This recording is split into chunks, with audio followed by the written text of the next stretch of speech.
오동현 TV, 서울의 소리, 정대택 TV, 인터넷 뉴스 신문고, 법률닷컴 TV 시청자 여러분 반갑습니다. 정치 법률 시사 대표 방송 정법시대 그 5번째 막을 올립니다. 안녕하십니까, 서울의 소리 정대택 기자입니다. 네, 안녕하십니까. 검사를 검사하는 변호사 모임 대표 오동현 변호사입니다. 반갑습니다. 저는 법률닷컴 대표 추강규입니다. 반갑습니다. 정법시대 5회차입니다. 방송 타이틀 정법시대는 천공의 정법시대는 결을 달리합니다. 한자로는 정사정 법법 대시 대신할 대자를 쓰는 정법시대는 정치 법률 시사를 대표하는 방송을 뜻합니다. 화제의 판결, 화제의 재판 브리핑입니다. 먼저 정부 신분당선 연장 노선 무임수송 손실 89억 배상해야. 신분당선 연장 구간 노인 장애인 무임승차 손실 약 90억 원을 정부가 배상해야 한다는 법원 판단이 나왔습니다. 서울행정법원 행정 11부는 지난 8월 30일 주식회사 경기철도가 제기한 손실보상금 청구 소송에서 원고 일부 승소로 판결한 것입니다. 재판부는 정부가 경기철도에 2021년부터 2023년까지 발생한 손실액 89억 9,481만 원을 보상하라고 판결했습니다. 재판부는 정부가 민자 사업자에게 무임 승차 및 운임 할인을 시행할 수밖에 없게 사실상 강제했다고 판시했습니다. 다만 경기철도가 주장한 사업 수익률 4.7% 달성을 위한 보상 요구는 기각됐습니다. 재판부는 국토부가 수익 보장 약정을 두지 않은 이상 불확실성을 감수할 책임은 경기철도 측에 있다고 설명했습니다. 정자역 광교역 신분당선 연장 구간은 2016년 1월 30일 개통했습니다. 실시 협약에는 초기 5년간 무임 수송 제도로 발생하는 손실을 총 이용 수요의 5.5% 한도로 보전해 준다는 내용이 있었습니다. 2021년 1월 30일 이후로는 사업 시행자와 주무관청 협의를 통해 무임 승차 운영 방안을 결정하도록 했습니다.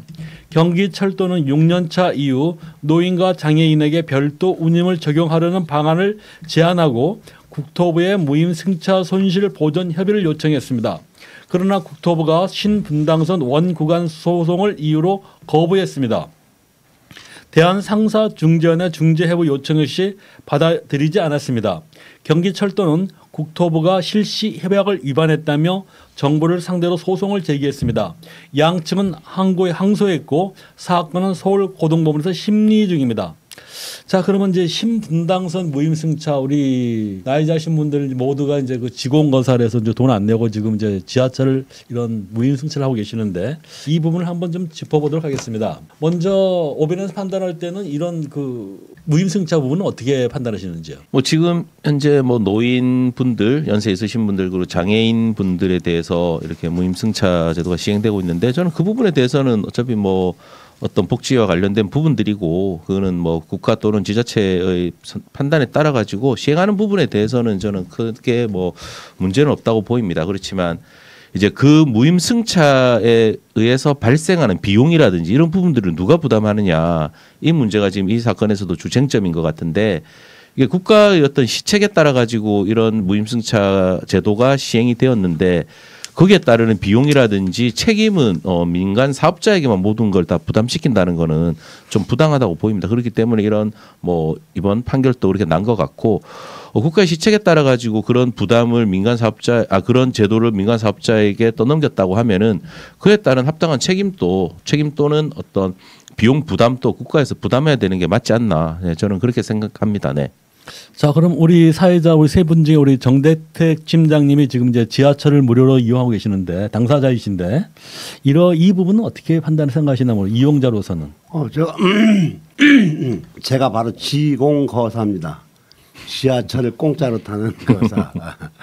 네, 대한민국이 지금 선진국가 대열에 올라가고 복지국가 아닙니까? 근데 그 대중교통 수단인데 이걸 가지고 뭐 이러쿵저러쿵 하는 것은 참 그 당사자 입장에서 기분이 좋지 않아요. 기분이 좋지 않은데 사실 그 정도는 이게 소송까지 가고 할 거 없이 당연히 민간인에게 피해를 줘서는 안 되고 국가가 당연히 부담해야 할 일이다. 이번 소송은 잘못된 거고 지금 더 구체적으로 얘기하면은 그 비용이 뭐 약 한 80억이요? 네, 89억 네. 80억 이던데 지금 저 윤석열이가 지금 당선돼 갖고 지금 그 용산으로 저 관저 이전하면 들어간 돈이 얼마입니까? 그러니까 이것은 그 자치단체 의회에서 잘 조정해서 이런 것 가지고 소송이 없게 하고 또 사용하는 분들도 불편하지 않게 했으면 좋겠습니다. 그래서 저는 이제 판단했던 게 그 전에 한번 이제 그 좀 돈이 있으신 분인데 이분은 싫어하시더라고요. 왜 내가 공짜로 사용하느냐. 그렇다면 예를 들어서 어떤 파워치식으로 어떤 교통카드식으로 어떤 충전식으로 있지 않습니까? 이걸 모든 그런 이제 복지 차원에 나눠주고 그러면은 지하철 이용하시는 건 이용하고 남는 거는 다른 데 사용할 수 있는 그런 방안은 없을까요? 굳이 천편일률적으로 지하철을 무리하게 그 무료 이용하는 것보다는 또 아파서 못 움직이시는 분들도 있거든요. 그 어린 아이들도 손에 쥔 것을 내놓으라고 하면 안 내놓잖아요. 근데 하던 것을 뭐 나이를 줄이니 어찌 이런 얘기도 있고 앞으로도 노인의 삶은 계속 피폐해져 가는데 그것마저도 국가가 뭐 뺏어간다면은 그 허탈감 같은 것이 더 큰 피해를 가져올 것이다. 제가 말씀드린 네. 건 예. 최 대표 말씀하신 거는 그런 뭐 박탈하자는 그런 취지는 아니신 것 같고 그거를 이제 지하철이나 대중교통을 이용하지 않으시는 분들도 계시기 때문에 그걸 어떤 바우처 형식으로 일정한 금액을 충전해서 뭐 지하철 이용하시는 분들은 지하철이나 뭐 교통 그 비용으로 사용하시고 또 이용 안 하시는 분들은 또 다른 어떤 지역 경제 활성화를 위해서 사용하는 그런 방안에 대해서 말씀하신 것 같은데 맞습니다. 네. 뭐 그 부분에 대해서는 저도 충분히 뭐 고려해 볼 필요는 있다고 봅니다. 그래서 뭐 당연히 어떤 보편적인 복지라든지 아니면 지역 경제 활성화를 위해서도 그런 부분들은 좀 필요한 부분이라고 생각을 하고 근데 지금 이 사건에서는 문제는 뭐 그런 어떤 그 교통 비용의 이용 수단이라든지 뭐 그런 문제가 아니라 그 국가적인 정책에 의해서 무임승차가 제도가 시행이 됐는데 거기에 대한 책임을 누가 따느냐 이런 문제인 것 같은데 뭐 추 대표님 말씀하신 것처럼 그런 형식으로 바우처를 발행한다고 하더라도 거기에 대한 책임은 국가 또는 지자체가 져야 되는 거 아니겠습니까? 그렇죠. 국가가 책임지는 거죠. 그렇다고 하면 네네. 이 판결은 당연하다고 저는 보입니다. 이건 당연히 국민들의 복지를 위해서 국가가 해야 될 역할이지 않습니까? 이런 부분들은. 근데 그거를 민간 사업자는 어떻게 보면은 정말로 수익을 목표로 하는 사업자인데 그 사업자들이 손실을 입어가는데도 거기에 대한 책임을 국가가 전혀 부담하지 않는다. 그거는 민간 사업자인데 국가의 역할을 떠맡기는 것밖에 되지 않는다고 보기 때문에 이 부분에 대해서는 당연한 판결인 것 같고 이게 굳이 이렇게 소송까지 갈 문제가 아니라 그 전에 협의를 통해 가지고 당연히 어떤 보상 방안이라든지 그것을 마련을 하고 제도를 시행해야 되는 게 맞지 않나 저는 그렇게 생각합니다. 네. 예를 들어서 지금 현재 어느 정도 이제 사회 그런 어떤 안전망이 좀 갖춰져 있는데 동사무소에서 어떤 걸 그런 걸 지급하실 때 있지 않습니까? 노인 이제 그런 나이 다신 분들한테 일률적으로 어떤 바우처를 갖다가 거기에 소득에 맞춰가지고 지불을 한다면은 그러면 그분들이 거기에 맞춰서 이제 교통은 이용할 거 이용하고 무료로 남는 거는 다른 거 자기가 더 지역사회에서 소비할 수 있는 그런 걸 소비한다면은 더 효율적이지 않나 하는 그런 의미에서 한번 제안을 한번 해본 겁니다. 네. 이상입니다. 그래서 정법 시대의 한 줄 논평입니다. 이제는 지하철 무료 이용은 소득별 차등 지원을 고민해야 하지 않을까 합니다. 두 번째 이슈입니다. 동물 살해하면 징역 3년까지 처벌 가능. 동물을 학대해 숨지게 한 사람에 대해서는 법정 최고형 징역 3년까지 처벌이 가능해질 전망입니다. 동물 학대 범죄자들 중 실형을 선고받은 이들이 10%도 안 되는 현실에서 잔혹한 동물 학대 범죄자에게 실형 선고가 늘어날지 주목됩니다. 대법원 양형위원회는 지난 1일 135차 전체 회의를 열어 동물보호법 위반 범죄 양형 기준이 설정한 권고 형량 범위, 형종 선택의 기준, 양형 인자, 집행유예 기준을 심의해 양형 기준을 새로 마련했다고 밝혔습니다. 동물 살해 범죄에 대한 구체적인 양형 기준이 없어 잔혹한 범죄를 저질렀더라도 집행유예에 머물렀기 때문입니다. 양형위는 우선 동물을 죽이거나 죽음에 이르게 하는 행위를 할 경우 심신미약 등 감경 요소가 반영되면 징역 8개월 이하 또는 벌금 80만 원에서 700만 원 선고가 가능하게 했습니다. 잔혹한 수법 등 가중 요소가 반영되면 징역 8개월에서 2년 또는 벌금 500만 원에서 2천만 원 선고가 가능한데 가중 요소가 2개 이상이면 법정 최고형인 징역 3년까지도 선고가 가능합니다. 동물에게 고통을 주거나 상해를 입히는 행위를 할 경우에는 감경 요소가 반영되면 징역 6개월 이하 또는 벌금 50만 원 이하, 가중 요소가 반영되면 징역 4개월에서 1년 6개월 또는 벌금 300만 원에서 500만 원을 선고할 수 있게 됩니다. 가중 요소가 2개 이상이면 법정 최고형인 2년까지도 선고가 가능합니다. 논의된 사항은 양형위원 전체 회의 등을 거친 뒤 내년 1월 의결될 것으로 예상됩니다. 오정환 변호사님, 그러면 이번 그 양형이 동법법 이제 개정 평가에 대해서 어떻게 판단하시나 모르겠습니다. 저는 이 부분에 대해서는 개인적으로는 좀 바람직한 방향이지 않나 이런 생각이 듭니다. 아무래도 지금 뭐 저희가 동물들 특히 뭐 요즘 반려견 그 인구들도 많이 늘지 않았습니까? 거의 또 가족처럼 이렇게 지내고 있고 그런 부분들이 많은데 상대적으로 그런 어떤 동물 학대 부분에 대해서는 저희가 좀 많이 관심이 없었고 소홀하지 않았었나 이런 생각이 듭니다. 기존에는 동물보호법이 시행되기 전에는 동물들을 뭐 이렇게 좀 뭐 학대를 한다든지 뭐 죽인다든지 뭐 이렇게 하는 경우에는 재물손괴로 처벌을 받았거든요. 그렇기 때문에 실질적으로 처벌 수위가 상당히 낮았습니다. 아무래도 뭐 동물도 소중한 생명인데 거기에 비해서 어떤 뭐 장난감처럼 대하고 그런데도 불구하고 거의 처벌 수위가 낮다 보니까 이제 동물보호법이 제정이 되었고 거기에 따라서 처벌을 하게 되었지만 그 처벌도 상당히 좀 상대적으로 좀 부족하다.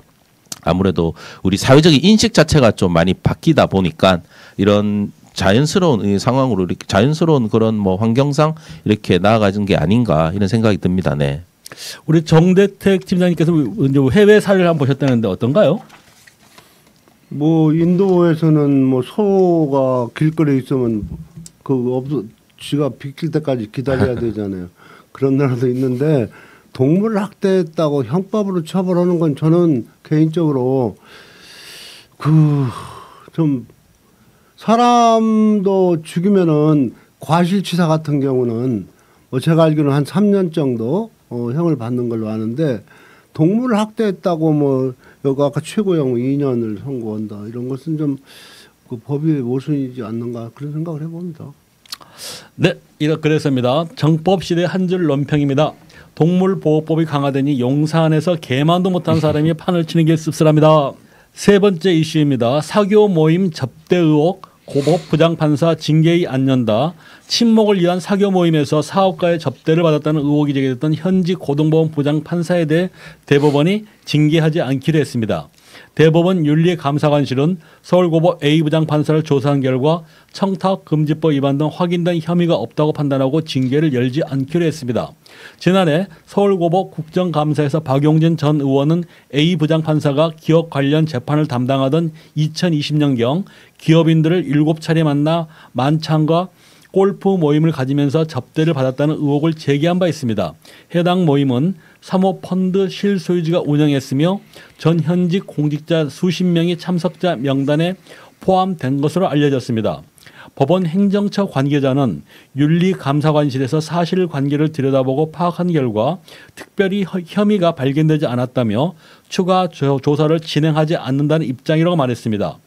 지난해 서울고법 국정감사에서 박용진 전 의원은 A 부장판사가 기업 관련 재판을 담당하던 2020년 기업인들을 7차례 만나 만찬과 골프 모임을 가지면서 접대를 받았다는 의혹을 제기한 바 있습니다. 앞서 윤준 서울고법원장은 확실한 조사가 필요한 상황으로 경찰 내사 결과를 기다려달라고 언급했었습니다. 이어 A 부장에 대해서 오랫동안 법관 생활을 같이 해서 잘 아는데 그렇게 경험 없는 분이 아니다 라며 당사자가 친목 모임이라고 했다고 한 바 있습니다. 자, 이번 그 대법원의 이제 이런 징계 이제 미해부인가요? 그런 해부 이제 그 결정 그 결정에 대해서 우리 오 변호사님 어떻게 판단하시나 모르겠습니다. 과연 이런 결정이 저희 일반 국민분들께서 받아들일 그런 합당한 결정인지 좀 의문이 있습니다. 뭐 또 마지막에 뭐 오랫동안 생활을 해봤지만 그렇게 경험 없는 분이 아니다 이렇게 평가를 했다고 하는데 그 사람에 대해서 뭐 어떻게 그렇게 자세히 잘 알겠습니까? 그 부분은. 그래서 생활을 같이 했다는 거는 같이 법원에서 같이 생활했다는 그런 의미일 건데 업무상 그래 한 부분이랑 또 개인적인 그런 시간에서 이렇게 했던 부분과는 또 명백히 좀 다른 부분인 거고 특히 지금 이 사건에서 문제된 거는 그 당시 서울고법 부장판사였고 그 부장가 기업 관련 재판을 담당했었는데 그 관련자들하고 만찬 골프 모임과 접대를 했다는 거잖아요. 그렇죠. 그렇다면 그 모임 자체도 일단은 부적절한 모임인 거고 그리고 그렇다고 하면 그 비용이라든지 이런 거를 누가 부담했는지는 뻔히 조사하면 나오는 거지 않겠습니까? 이 부분 같은 경우에는. 근데 그 부분에 대해서도 특별히 뭐 조사가 진행되고 같지도 않고 이렇다고 하면은 뭐 제 식구 감사기로밖에 받아들이지 않을 것 같습니다. 제 개인적인 생각은. 이의 절차 같은 건 없나요? 이런 경우는? 뭐 이 징계위를 연다는 것 자체 이의 절차라는 거는 그 결과와 이해관계가 있는 사람이 그 결과를 받아들이지 못하는 게 하는 거잖아요. 근데 징계위 부분에 있어서 제3자는 이해관계는 아니기 때문에 그렇지는 않을 것 같고 제가 지금 이 건이 지금 형사 절차가 어떻게 진행됐는지 그거는 저도 지금 확인을 못했는데 뭐 그 윤준 고법원장 얘기로는 뭐 경찰 내사 결과를 기다려 달라고 했다는 거는 내사기 때문에 정식으로 입건됐는지 안 됐는지는 저도 모르겠습니다. 만약 입건되지 않고 내사 단계에서 내사 종결되어 버렸다고 하면 전혀 수사 절차는 진행이 안 된 걸로 보이거든요. 그렇다면 이 부분은 뭐 일반 국민들이라든지 제3자들이 뭐 고발, 청탁금지법 위반이라든지 아니면 더 나아가서 뇌물로 해서 뭐 고발을 해서 한번 형사 절차를 받아보는 건 또 어떨까 그런 생각은 좀 듭니다. 네. 그럼 우리 정대택 팀장님 같은 경우 지난 수십 년 동안 그 사법부와 싸우면서 이런 유착 관계를 많이 보셨을 것 같은데. 대법원 윤리 담당관실이라고 있어요. 네. 1, 2 분류돼 있더라고요. 하나는 법관을 징계하는 것이고 또 직원들 하는 걸로 갈라져 있더라고요. 아, 이 두 개가 나눠져 있나요? 네, 그러더라고요. 제가 해봤는데 그래서 결국은 이 윤리 담당관실 발표만 보면은 초록은 동색이고 가재는 개편이다라고 밖에 없지만 제가 서울 동부지방법원 라고 하는 공무원이 저 처벌받은 증거 저 약정서 있잖아요. 그 약정서를 원본 대조필을 해주는데 가짜로 해준 거예요. 그걸 가지고 이제 동부지방법원 법원장한테 진정을 냈더니 이것은 빨리 해주려고 해서 변호사님 원본 대조필이라 하면은 아무리 똑같더라도 원본을 확인하고 해줘야 되는 그렇죠. 원본 맞습니다. 대조필이라는 네네. 판례가 있더라고요. 원본 대조필이라는 건 본인이 대조해 봤을 때 원본 같다. 그걸 해서 확인하는 거니까요. 그러니까 네네. 80-31090인가 그 대법원 판례도 아무리 원본이 똑같아도 그 법원에 들어와 있는 원본을 확인을 하고 해줘야 되는데 그 원본과 확인도 안 한 것도 중요하지만 그 원본과 판역이 다르는데 네. 원본 도장이 없고 여기 대조필을 찍어준 데는 도장이 있단 말이에요. 있는 놈 갖고 와서 원본 대조필 찍어줘 놓고는 시간이 급하다 해서 찍어줬다. 이런 식으로 답변이 와서 이제 또 윤리담당관실 찾아갔죠. 그랬더니 딱 보더니 고소하세요 그러더라고요. 고소했는데 뭐 고발을 하고 했는데 고발한 것도 이제 나중에는 이라고는 대법원에 뭐 그 당시에 무슨 형사부장인가 그 친구가 결국은 올해 몇 년을 갖고 있다가 불기소 처분했는데 이 사건 내용만 보면은 결국은 대통령이라는 자가 이보다 더한 거 아니에요. 지금 김건희라는 자가 그 명품을 받고 주가 조작을 했는데도 무혐의했으니까 이 판사한테도 징계를 한다면 억울하다고 하겠죠. 이런 사회적 구조가 이렇게 돼 있으니까 운물이 맑고 아랫물이 맑다고 뭐 그렇습니다. 초록은 동색이고 결국은 가전 개편이다. 그렇다 하더라도 어차피 시간이 지나면은 이제 그런 진실이 좀 드러나지 않을까요? 우리 변호사님 어떻습니까?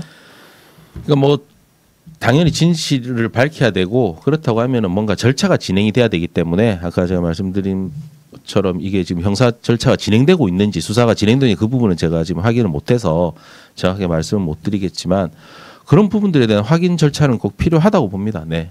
네.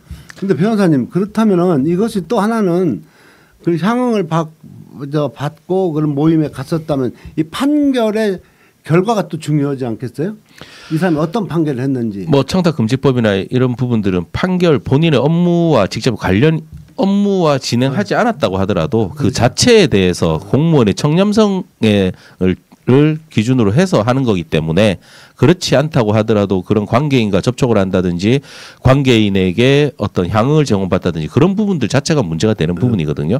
그러니까 아무래도 이 법원 판결 같은 경우에도 또 상당히 많은 이해관계가 갈린 부분인 거잖아요. 그런 부분들이 있어서 그 담당 부장판사라고 하면은 당연히 더 몸조심을 하고 가릴 건 가리고 만날 사람들도 가려가면서 해야 되는데 그런 부분들에 대해서 제대로 하지 못했다는 거는 상당히 좀 아쉬운 그런 부분인 걸로 보입니다. 네. 그러면 이 부분은 저희가 한번 그 부장판사 실명을 좀 확인하고요. 네, 그다음에 이분이 당시 그 시점에서 판결했던 거 그걸 한번 찾아가지고 한번 그런 문제점이 없는지 한번 들여다볼 필요는 있겠네요. 네네네. 한번 그거 한번 들여다보도록 하겠습니다. 그래서입니다. 정법 시대 한 줄 논평입니다. 천망회회 소이불실 하늘의 그물은 넓게 펼쳐져 성긴 듯 보이지만 그 무엇도 놓치는 법이 없습니다. 자, 이번 코너는 화제의 재판과 판결을 가지고 심층 분석을 하는데요. 오는 15일 이재명 대표의 공직선거법 사건 선고 공판이 이루어질 전망에서 관심이 집중되고 있습니다. 이와 관련 대법원이 지난 10월 31일 선고한 공직선거법 사건이 눈길을 끕니다. 1, 2심에서 벌금 1,000만 원을 선고받아 당선 무효 위기에 놓였던 이학수 정읍시장이 기사회생했는데 이 재판을 한번 집중적으로 한번 살펴보도록 하겠습니다. 아주 따끈따끈한 사건인데요. 공선법 관련해서요. 자, 그럼 먼저 정대통 팀장님, 그러면은 우리 이학수 정읍시장의 공소법 사건 어떻게 해서 그 재판에 넘겨진 건가요? 예, 정읍시장이든 그 이학수 시장은 2022년 6월 지방선거 과정에서 상대 후보에 대한 허위사실 공포한 혐의로 기소됐었습니다. 검찰 등에 따르면 이 시장은 라디오와 TV 토론에서 상대 후보였던 무소속 김민영 후보에 대해 구절초, 이제 그 구절초는 그 가을에 필죠. 국화처럼 작은 거. 네, 국화과죠. 뭐 약초로 쓰는 축제위원장과 산림조합장으로 재직할 당시 구절초 공원 인근에 자그마치 16만 7천 평방미터, 355, 약 5만 평 정도 되네요. 5만 평. 땅을 샀다. 군데군데 알박기가 있다면서 부동산 투기 의혹을 제기했었습니다. 당시 이 시장은 이 같은 내용이 담긴 보도자료와 카드뉴스를 언론인 등 다수에게 배포한 것으로 조사됐습니다. 이에 김 후보는 사실이 아니다라고 부인하면서 이 시장을 검찰에 고발했습니다. 1심 재판부는 피고인은 선거가 임박한 시기에 근거가 부족한 부동산 투기 의혹을 제기했다며 모두 유죄로 인정, 벌금 1,000만 원을 선고했습니다. 이 시장은 당선 무효형이 선고되자 무죄를 주장하며 항소했습니다. 상대 후보에 대한 공약, 검증 차원에서 의혹을 제기했던 것뿐이라는 취지였습니다. 하지만 항소심의 재판부도 판단은 같았습니다. 2심 재판부는 피고인은 선거일로부터 불과 6일 전과 하루 전에 기존에 공론화하지 않았던 부동산 투기 의혹을 제기했고 상대방 후보에게 제대로 된 해명 기회도 주지 않았다며 그런데도 피고인은 범행을 부인하면서 반성하지 않는 점 등을 종합할 때 원심의 부당하다고 볼 수 없다고 판시한 것입니다. 이렇게 유죄가 선고되자 이 시장은 대법원의 사실오인 및 법리 오해를 이유로 상고했던 것입니다. 자, 그러면 오 변호사님, 네. 이 대법원은 이 사건을 어떻게 판단했나요?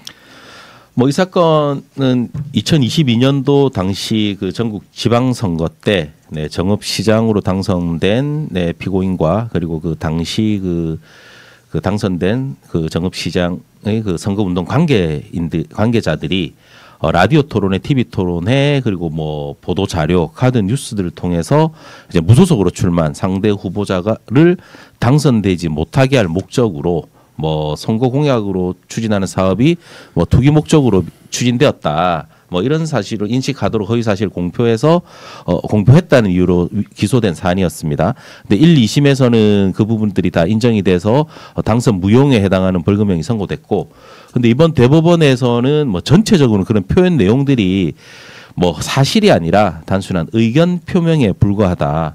그리고 TV 토론회 같은 경우에 있어서는 이게 과연 일방적인 공표의 의도가 있었는지 그것도 보기 어렵고, 또 조금 진실에 반하는 부분이 있지만 그게 좀 과장되거나 좀 일부 표현에서 좀 과장된 부분이 있기 때문에 그걸 가지고 뭐 공선법상 허위사실 공표는 인정될 수 없다, 이렇게 해서 원심 판결을 뭐 무죄 취지로 파기환송한 그런 사건입니다. 네.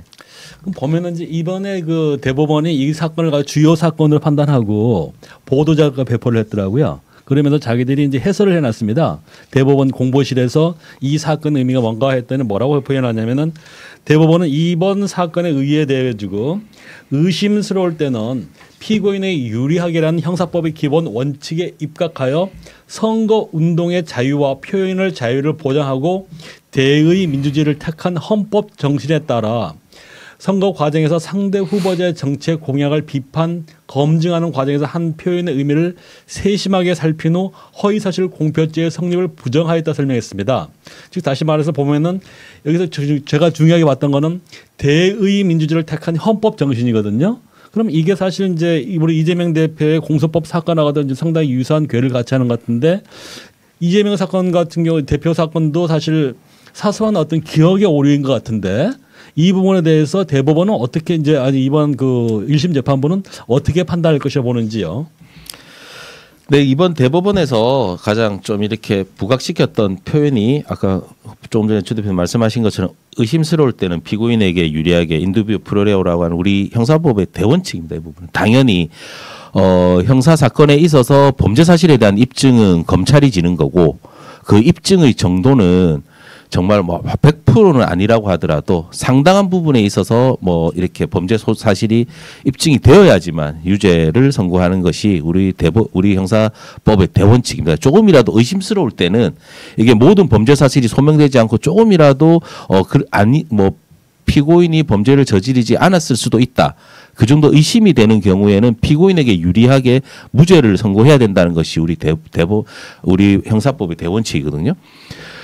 지금 이번 대법원에서는 그 당연한 우리 형사법의 대원칙을 표현을 한 거고, 당연히 이렇게 판단을 해야 되는데, 우리 현실을 보면은 그렇지 않잖아요. 뭐 제대로 된 입증이 없고, 뭐 증인의 진술이 왔다 갔다 하고 헷갈리고, 그래서 과연 이 사람이 그 피고인의 범죄 사실을 증명하는 증인의 진술을 그대로 믿을 수 있는지 의심스러운데도 뭐 일부 오류의 경우에는 뭐 그럴 수도 있다, 뭐 이런 식으로 해서 유죄를 하는 경우가 많지 않습니까? 그러다 보니까 뭐 정치적인 판단이다, 정치적인 뭐 판결이다, 이런 표현도 많이 뭐 이런 그 평가를 많이 받고 있는데, 저는 의심스러울 때는 피고인에게 유리하게 이게 당연하다고 봅니다. 그렇다고 하면은 이번 이재명 대표 1심 선고 같은 경우에도 상당히 의심스럽지 않습니까? 과연 그게 정말 공선법의 허위사실 공표에 해당하는지 상당히 의심스럽기 때문에, 그렇다면 당연히 피고인에게 유리하게 무죄를 선고해야 된다고 보입니다. 그리고 그뿐만 아니라 이 사건, 그 이재명 대표 사건은 지금 이번 이 정읍시장 대법원 사건하고는 조금 또 결을 좀 달리 하거든요. 이 사건 같은 경우는 명백하게 사실 여부에 대해서 표현을 한 거고, 그 사실 여부의 표현이 정말 허위에 해당하는지 뭐 그런 부분들을 판단을 한 건데, 이재명 대표 사건 같은 경우에는 일단은 계속 저희가 말씀드린 바와 같이 사실에 대해서 얘기한 게 아니잖아요. 기억에 대해서 얘기한 거기 때문에 이거는 아예 그냥 공선법상의 허위사실 공표의 구속요건 자체에도 해당하지 않는 사건을 검찰이 정치적으로 기소해서 여기 재판까지 이루어진 그런 사건으로 보입니다. 그렇기 때문에 조금 결을 달리 하는 거고, 그렇지만 중요한 거는 대법원에서 밝힌 바와 같이 의심스러울 때는 피고인에게 유리하게 이 원칙에 따라서 판단을 한다고 하면은 당연히 뭐 무죄를 선고해야 되지 않나, 그렇게 보입니다. 네. 그러면 당시에 이제 윤석열 후보 같은 경우는 자기 장모가 돈 안 받았다면서 우리 장모는 시원장 한 장 안 받았어요라고 했단 말입니다. 네. 그것도 명백한 허위 사실 아닙니까? 그 명백하죠. 명명백백하죠. 윤석열 후보는 윤석열 대통령은 정말 명백한 사실을 얘기했잖아요. 장모는 돈을 받지 않았다. 그렇죠. 또 김건희 여사는 구약을 전부 다 줄줄 다 외운다. 네. 그거는 정말 사실이잖아요, 사실. 뭐 그러면 뭐 일단은 장모가 돈 받은 거는 밝혀진 거고, 그것도 허위 사실이고 징역 1년 살았고. 또 김건희 여사가 구역을 다 외우는지 외워보라면 되는 거잖아요. 네. 그러면 못 외우면 그것도 명백한 사실이잖아요. 이거는 개인의 평가가 아니라 뭐 김건희 여사가 뭐 구역에 대해서 상당히 뭐 진정을 가진다 뭐 이런 거는 평가할 수가 있지만 줄줄 전부 외운다 이 정도는 사실이잖아요. 사실 외우는지 안 외우는지는. 그렇다면 그거는 오히려 윤석열 대통령 같은 경우는 명백한 허위사실 얘기했음에도 불구하고 검찰에서 전혀 문제 삼지 않고 아무런 지금 수사 절차도 진행되지 않는데 본인이 기억에 대해서 얘기한 부분을 문제 삼아가지고 이렇게 기소를 하고 재판을 한다는 것 자체가 편파적이고 네, 공정하지 않은 그런 네, 판단이라고 보입니다. 네. 그러면 제 이제 개인적인 의견인데요. 사실 당시에 이제 이재명 후보가 몇만 표나 되는 거죠? 당시에 득표했던 게 한 500, 700만 표인가요? 40만 표 정도 차이 나죠. 29만 표 차이였나? 그러니까. 네네 정말로 그러면 그만한 그 몇백만에 대한 다른 국민들이 네. 고작 그 이번에 공소법에 문제 삼고 있는 그런 표현 때문에 이재명 대표를 선택하고 윤석열 후보를 배격했다는 저는 생각하지는 않거든요. 이번 대선 말이니까. 예, 대선 예예. 1,360만 표. 예. 표 차이 24만 표 약. 네. 네. 네. 자 그렇다면은 그래서 제가 주목했던 이 판결을 주목했던 게 뭐냐면은 결국 이거거든요. 대의 민주주의를 택한 헌법 정신 이 부분을 강조하지 않았나 이게 난 의미심장하다 봤거든요. 얘네들이 굉장히 이례적입니다. 공소법 그렇게까지 자기들이 보도자료 배포 안 합니다. 그럼에도 불구하고 이런 표현까지 써가지고 했는데 결국 어떤 일본의 1심 재판부도 자 물론 이제 그런 사소한 오해는 있을 수 있겠지만은 큰 대의민주주의, 민주주의 원칙에 입각해서 헌법 정신에 따라서 봤을 때는 그런 어떤 그런 표현 자체가 당락을 좌우할 만큼 표심을 좌우할 만큼 표현은 아니다 이런 판단이 나오지 않을까 싶은데 우리 변호사는 어떻게 판단을 모르겠습니다. 예, 지금 우리 대의민주주의를 선택하면서 그 국민들의 어떤 그런 선택을 받아서 이렇게 그 대통령을 뽑고 또 뭐 지자체장이라든지 국회의원을 뽑는 그런 과정인데 이 공선법에 의해 가지고 공선법에 벌 100만 원 이상의 벌금형에 의해 가지고 처벌을 받으면은 그 선거 비용 자체를 보전하는 받은 것도 다 토해내야 되잖아요. 보전. 예, 보전받은 거를 그렇다고 하면 정말 특히 일반 뭐 지자체 선거라든지 국회의원 선거 같은 경우에 비해서 대선은 선거 비용이 얼마나 많습니까? 정말 400 얼마는 네, 맞아요. 네. 약 그렇다고 하면 430이요. 이거는 만약에 그렇게 해서 뭐 수위가 정해진다고 하면은 거대 제1야당이 없어지는 그런 상황까지 발생을 하거든요. 그렇다고 하면 참 우리 대의민주주의 자체가 무너지는 그런 부분도 있을 거고 그런 부분들 종합적으로 판단을 해서 네 대법원에서 판단하지 않았나 그래 보입니다. 그리고 또 이재명 대표 이번 선거도 그런 부분들도 당연히 고려 대상이 될 거라고 보입니다. 네. 자 그럼 우리 정대택 팀장님께서는 이번 그 15일 날 네. 공선법 선거는 어떻게 좀 예상하고 계시는지 모르겠습니다. 그 강론에 들어가면은 그 시청 직원이었던 약 2,000명 정도 아마 그 직원이 된다던데 성남시 김문기라는 사람을 잘 알았느냐?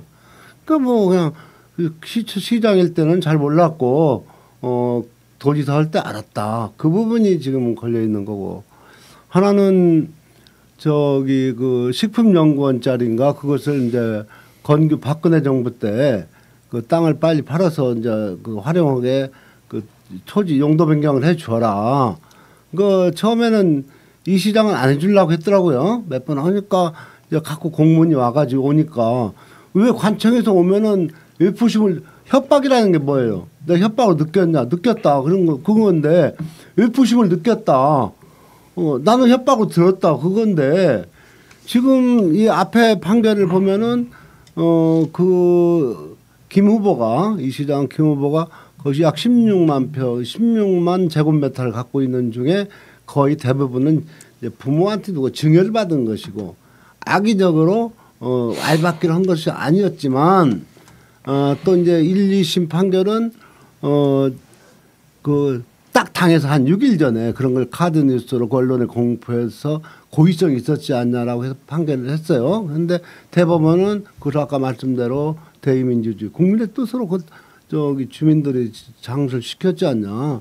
그것은 의원직을 시장직을 상실할 만한 죄는 아니다 하고 이제 무죄죄로 이제 파기환송했듯이 이제 지금 15일 날 그 선거법은 정말로 저도 한 21년째 수십 번의 재판을 받으면서 기소되고 뭐 유죄도 받고 했지만은 유죄도 받고 무죄도 받았어요. 전 무죄도 받고 했지만 이것은 정말로 기소해서도 안 됐던 것이고 어떤 경우든지 재판부에서도 이 방송을 듣고 있을지 모르겠으나 절대 판결해서는 안 된다.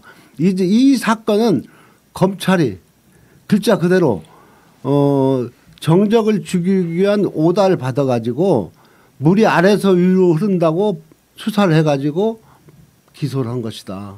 그렇다면은 법원은 정말로 헌법 제103조 헌법과 법률에 의하여 양심에 따라 누구 외압을 받지만 독립해서 무죄 형사소송법 제325조 후단을 인용해서 무죄를 선고해야 된다. 저는 자신 있게 말씀을 드립니다. 네, 두 분 말씀 잘 들었습니다.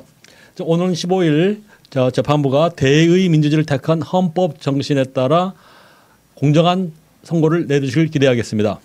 여기서 정법시대 1부 순서를 마치고 잠시 후 2부 순서 이슈인 코너를 진행하겠습니다. 이번 주 이슈인 코너에는 현재 전국을 뒤흔들고 있는 명태균 씨와 관련해 취재를 계속하고 있는 서울의 소리 이명수 기자와 함께 인간 명태균을 분석해 보도록 하겠습니다. 감사합니다.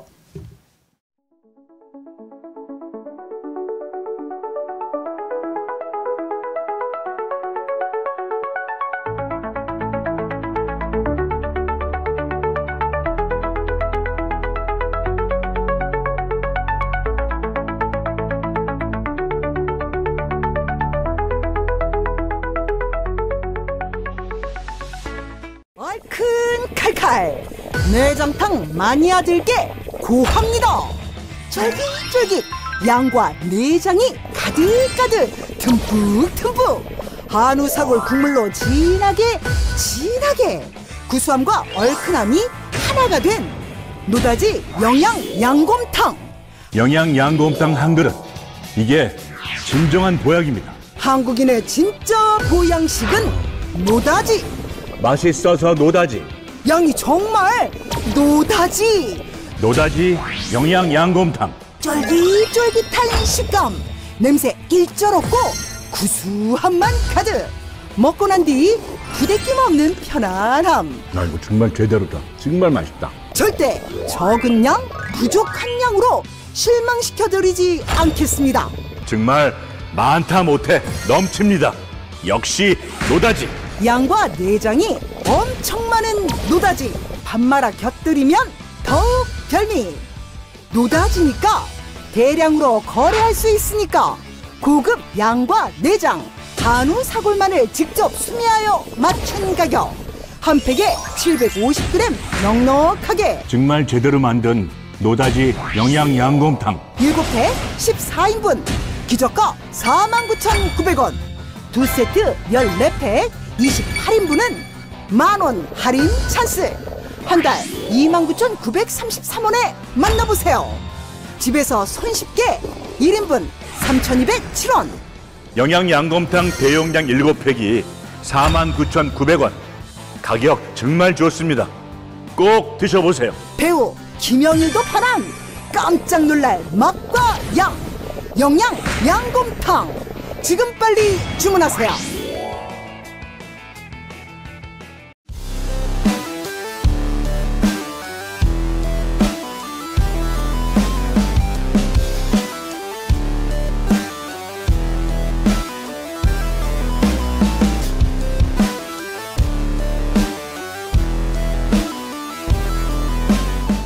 지금부터 정법시대 2부 순서인 이슈인을 시작하겠습니다. 이슈인은 한 주간 재판이나 법률 그리고 시사와 관련한 화제의 인물을 모시고 심층적으로 살펴보는 코너입니다.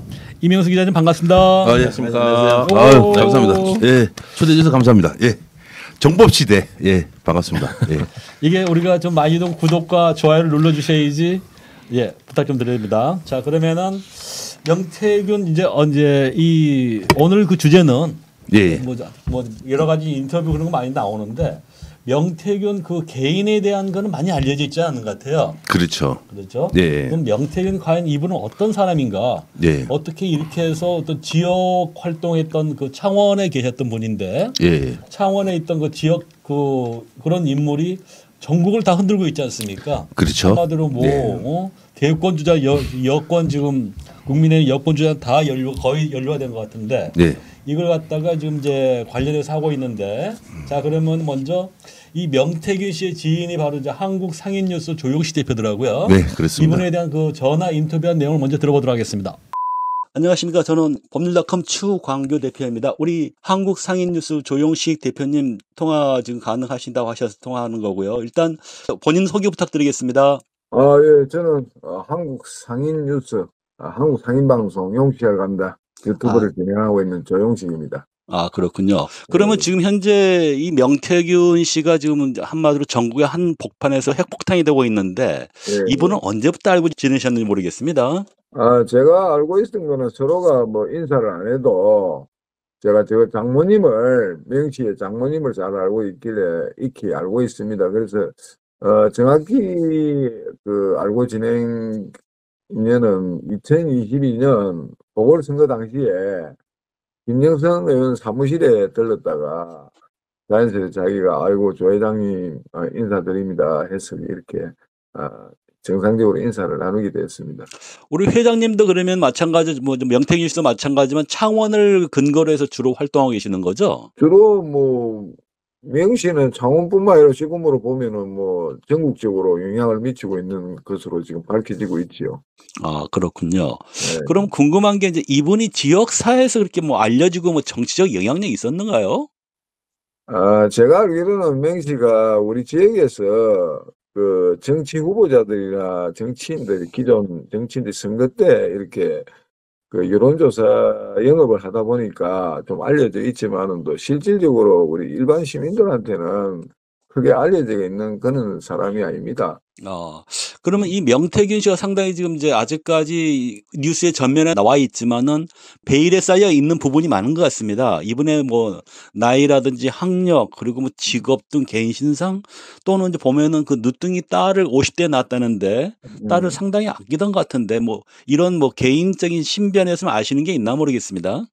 근데 이게 유튜브 상에서 또 인터넷 프로필 같은 보면은 뭐가 있는데 제가 알기로는 그 할아버지가 항해투 출신이고 이남 우리 월남에 가지고 인천에서 살다가 제가 명태균 씨한테 이야기 들은 겁니다, 직접.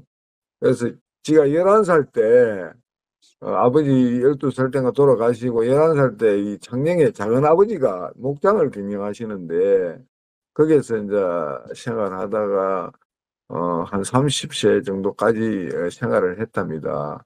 그래서 1970년생이면 올해로 50 그지? 네네. 부인과 그 3명의 자녀를 두고 있는데 자녀는 장녀는 고등학생이고 차녀는 중학생이고 막내는 이제 한금이라고 저번에 그 우리 페북에 한번 올려놓은 적이 있습니다. 예, 저도 사진 봤습니다. 네. 예.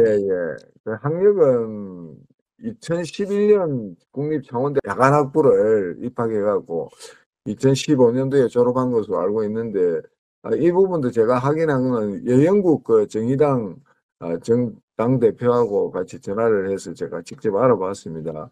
그래서 그때 같이 입학에 동문수학했고 예전에는 이제 시사경남 인터넷 매체와 미래한국연구소 대표를 역임하고 이제 여론조사 영업을 맡아 특별한 직책 없이 김영선 의원을 도와준 것으로 전해지고 있습니다. 그러면 이분의 이제 그 명태균 씨의 사회 역사 인식을 볼 수 있었던 게 이분이 이제 페북에 올렸던 게 하나 보면은 어떤 역사 인식은 상당한 것 같은데 근데 또 민주당에 대해서는 상당히 적개심을 드러내시더라고요. 그래서 이분의 정치적 성향, 뭐 국민의힘 활동 같은 게 지역에서 이렇게 많이 하셨는지 내지는 평판은 어떨지 모르겠습니다. 근데 이 자체가 여론조사하는 이 영업 자체가 좀 공식적이 아니고 정치 후보자들한테는 공식적이고 뭐 일반인들한테는 비공식적으로 움직이기 때문에 별로 그런 표는 안 납니다. 그럼 민주당에 대해서 적개심을 가지고 하는 그거는 제가 들어본 적도 없고 이 친구가 좀 고집은 좀 세고 자기 주장이 강하지만 좀 합리적인 편입니다. 그래서 내가 생각하는 거하고 여론조사 우리 사업에 이제 관여하다 보면 자연 선거법 관련 이제 송사가 좀 많은 거는 사실입니다. 그래서 상대에 따른 평가가 다를 수밖에 없습니다. 네. 그럼 이분이 지금 중앙 정계에 줄을 대기 시작은 언제부터 보십니까? 예를 들어서 뭐 말 그대로 안 걸린 데가 없거든요. 김진태 강원지사부터 해서 오세훈 서울시장, 심지어 임태희 경기교육감 이런 아주 안 걸린 데가 없는 것 같아요. 이분이 이렇게 중앙 정계에 나간 건 언제부터일까요? 그러니까 김영선 의원이 지난 2020년도에 총선 때 진해에서 출마한 적이 있습니다. 그때 이제 사무실을 같이 쓰다 보니까 아리우청에 썼는가 하여튼 쓰다 보니까 저도 몇 번 가봤거든요. 그 당시. 네네. 그때 제가 그 명태균 씨를 만나지는 못했고 김영선 의원을 돕는다는 이야기는 들었습니다. 익히.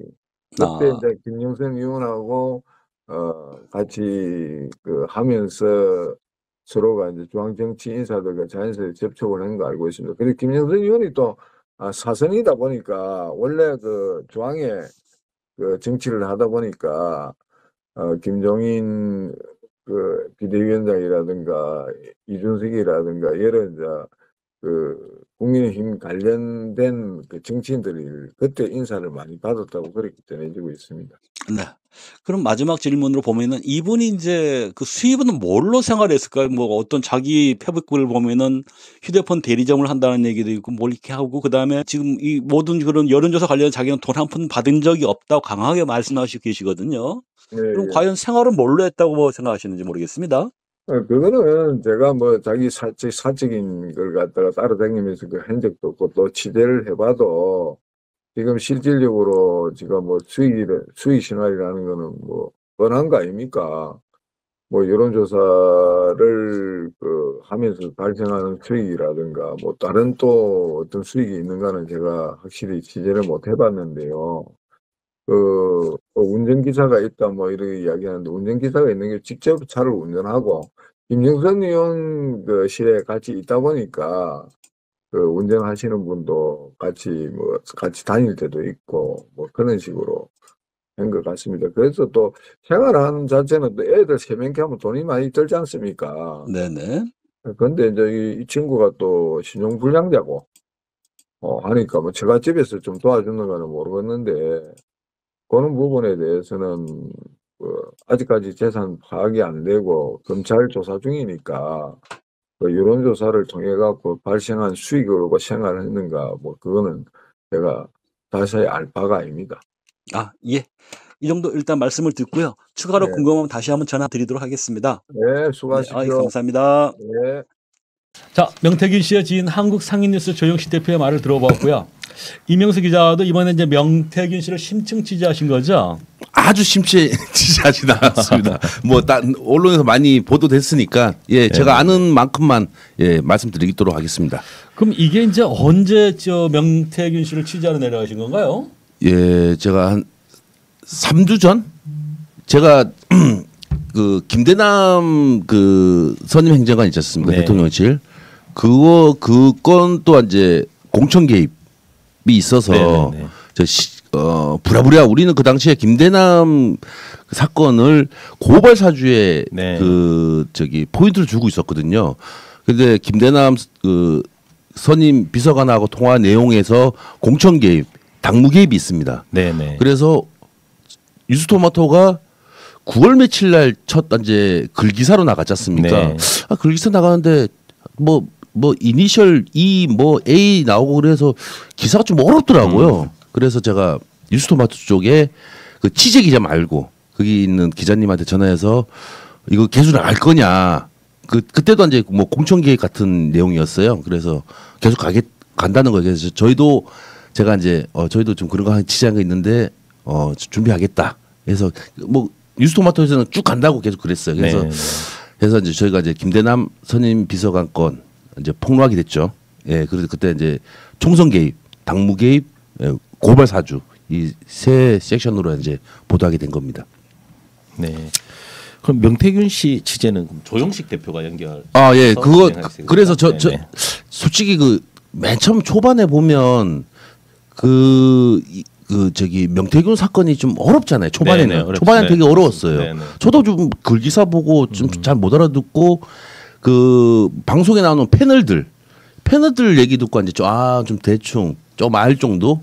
그래서 김대남 사건이 저희도 빨리 3주 만에 다 끝냈고요. 끝내가지고 더 있긴 있었는데 제가 좀 가면서 보니까 명태균께 김대남 사건보다 더 세겠구나. 야 이게 엄청 크겠구나 싶어서 더 그 김대남 그 선임 비서관 그 녹취록에 더 보도될 것도 있었지만 좀 그만하고 명태균 건으로 이제 가야 되겠다.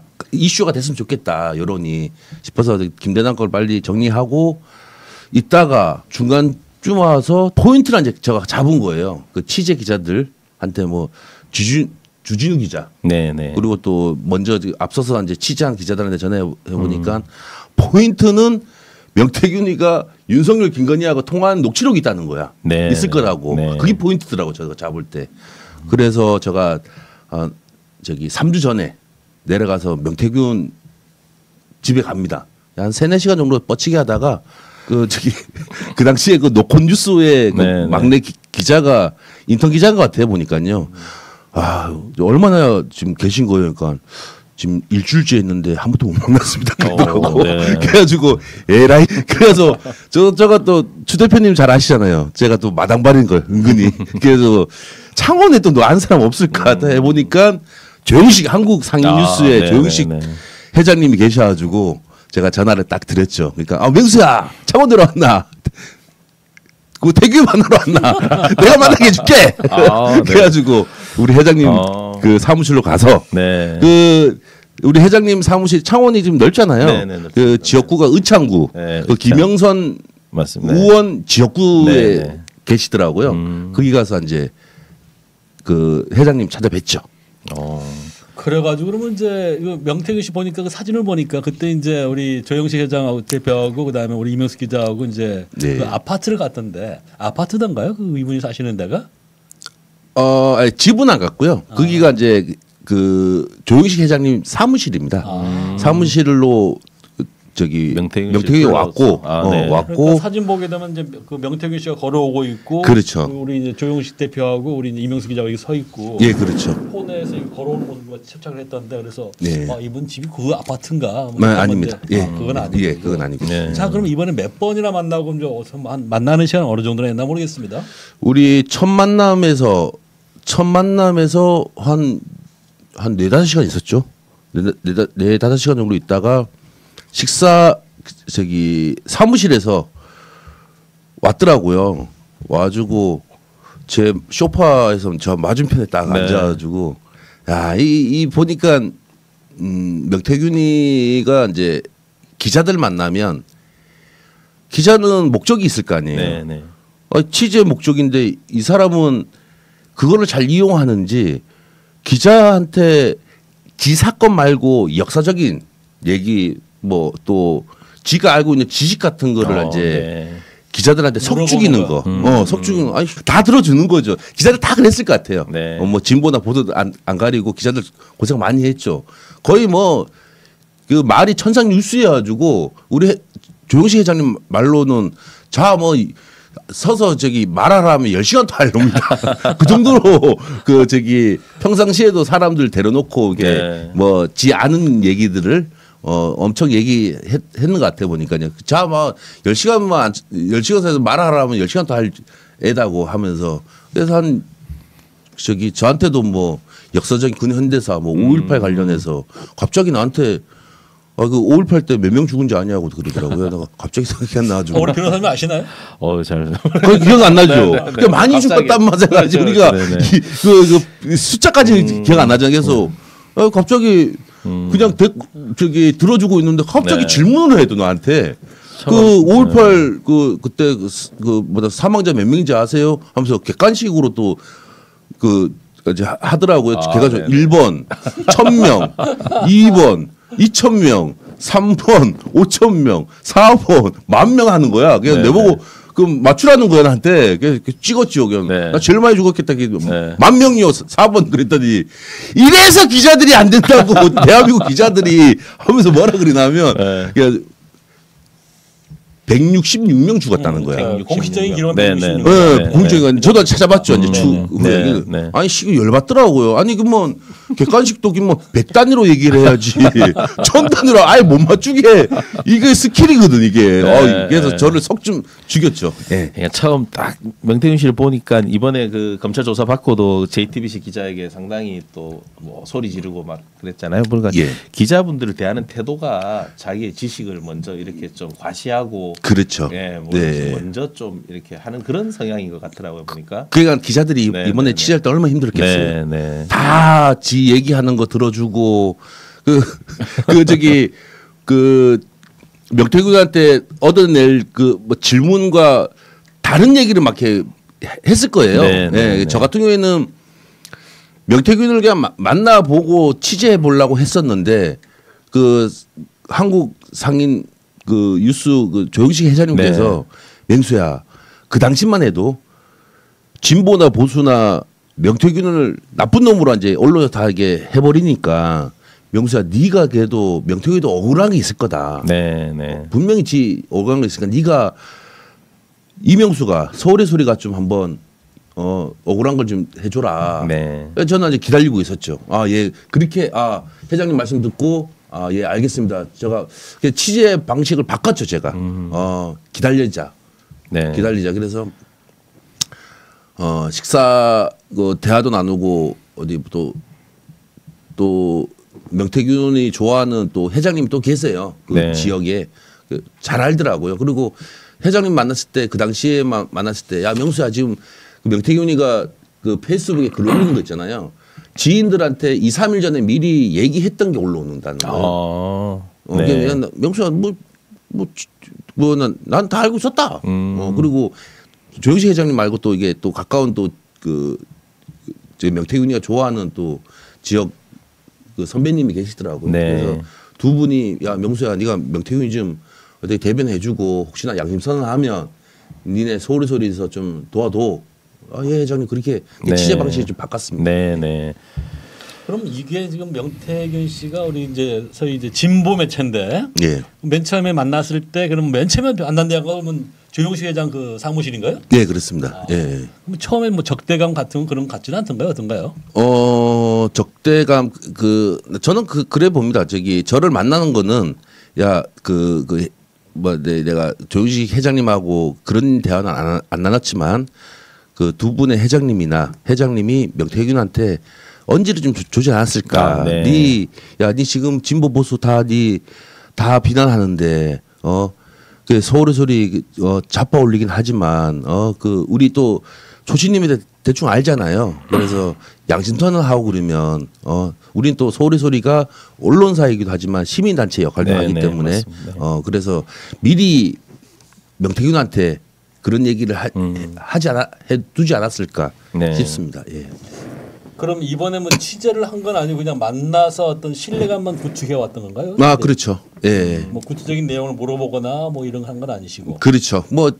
뭐 메시지로 제가 연락 가끔 안 되고 그러면 네. 메시지로 저도 이제 취재를 해야 될 거 아니에요. 아니 그렇죠. 뭐 네. 서울에서라도 비용 써가면서 진짜 이렇게 하는데 없는 게 없는 거예요. 넷만 예, 만나시기도 하고 또 당연히 뭐 만나서 제가 또 녹취한 게 있으니까 풀 수는 있겠죠. 예, 풀 수는 있는데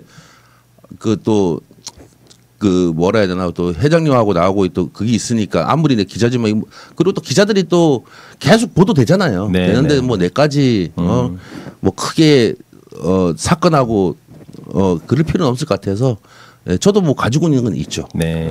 그러니까 다른 매체들은 다 단독 계속 나왔거든요. 네. 우리 이명수 기자님은 그러면 단독 할 건 없는 거예요 아직은? 있죠. 있긴 있지만 그거는 뭐 숨겨놓겠다? 예, 저도 언제 네. 이게 해야 돼. 예.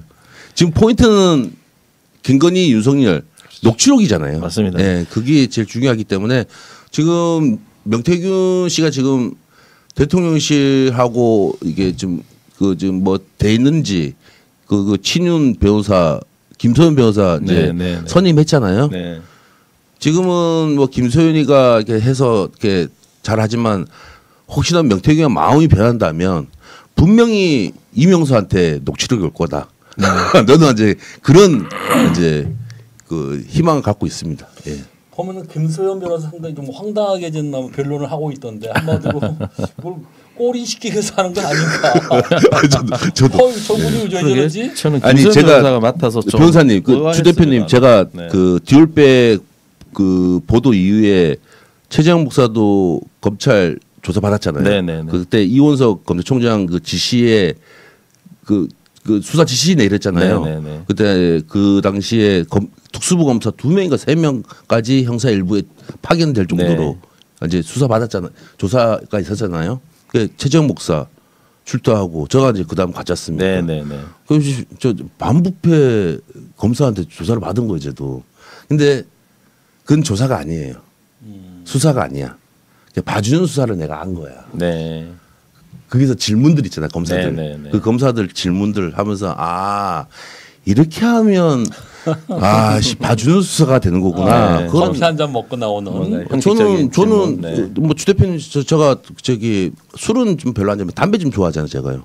담배 진짜 자유롭게 피웠고 그리고 제 그 검사 그 테이블 앞에 제가 있지 않습니까? 피고인 제가 피의자 신분을 갖구나. 그 시민단체에서 저를 디올백 관련해서 제가 이제 피의자 신분 아니고 네네네네. 그 보도했다고 김건희 그 시민단체에서 김건희를 명예훼손했다고 명예훼손했다. 네. 그 혐의로 제가 이제 조사받으러 네. 그 피의자 신분으로 들어간 거거든요. 그래서 뭐 그 조사받기 전에 그쪽 이제 뭐 수사관들하고 이게 통화한 내용도 내 지금 갖고 있지만 네. 예, 이 기자님 그 마음 편하게 와서 이렇게 조사받으시면 됩니다. 커피 한 잔 먹고. 뭐 그런 분위기? 네, 씨 우리 기자니까 또 의심병이 많지 않습니까? 네, 네. 이 새끼들 또 나를 어떻게 꼬리 시키려고 쫄았는데 실적으로 조사해서 가보니까 네. 그 조사받는데 검사 그 테이블에 앞에 과자 있지 않습니까? 네네. 다과. 음료수. 네네. 난 경찰에서 그렇게 많이 봐봤는데 경찰에서는 한 번도 그런 거 안 해줬거든요.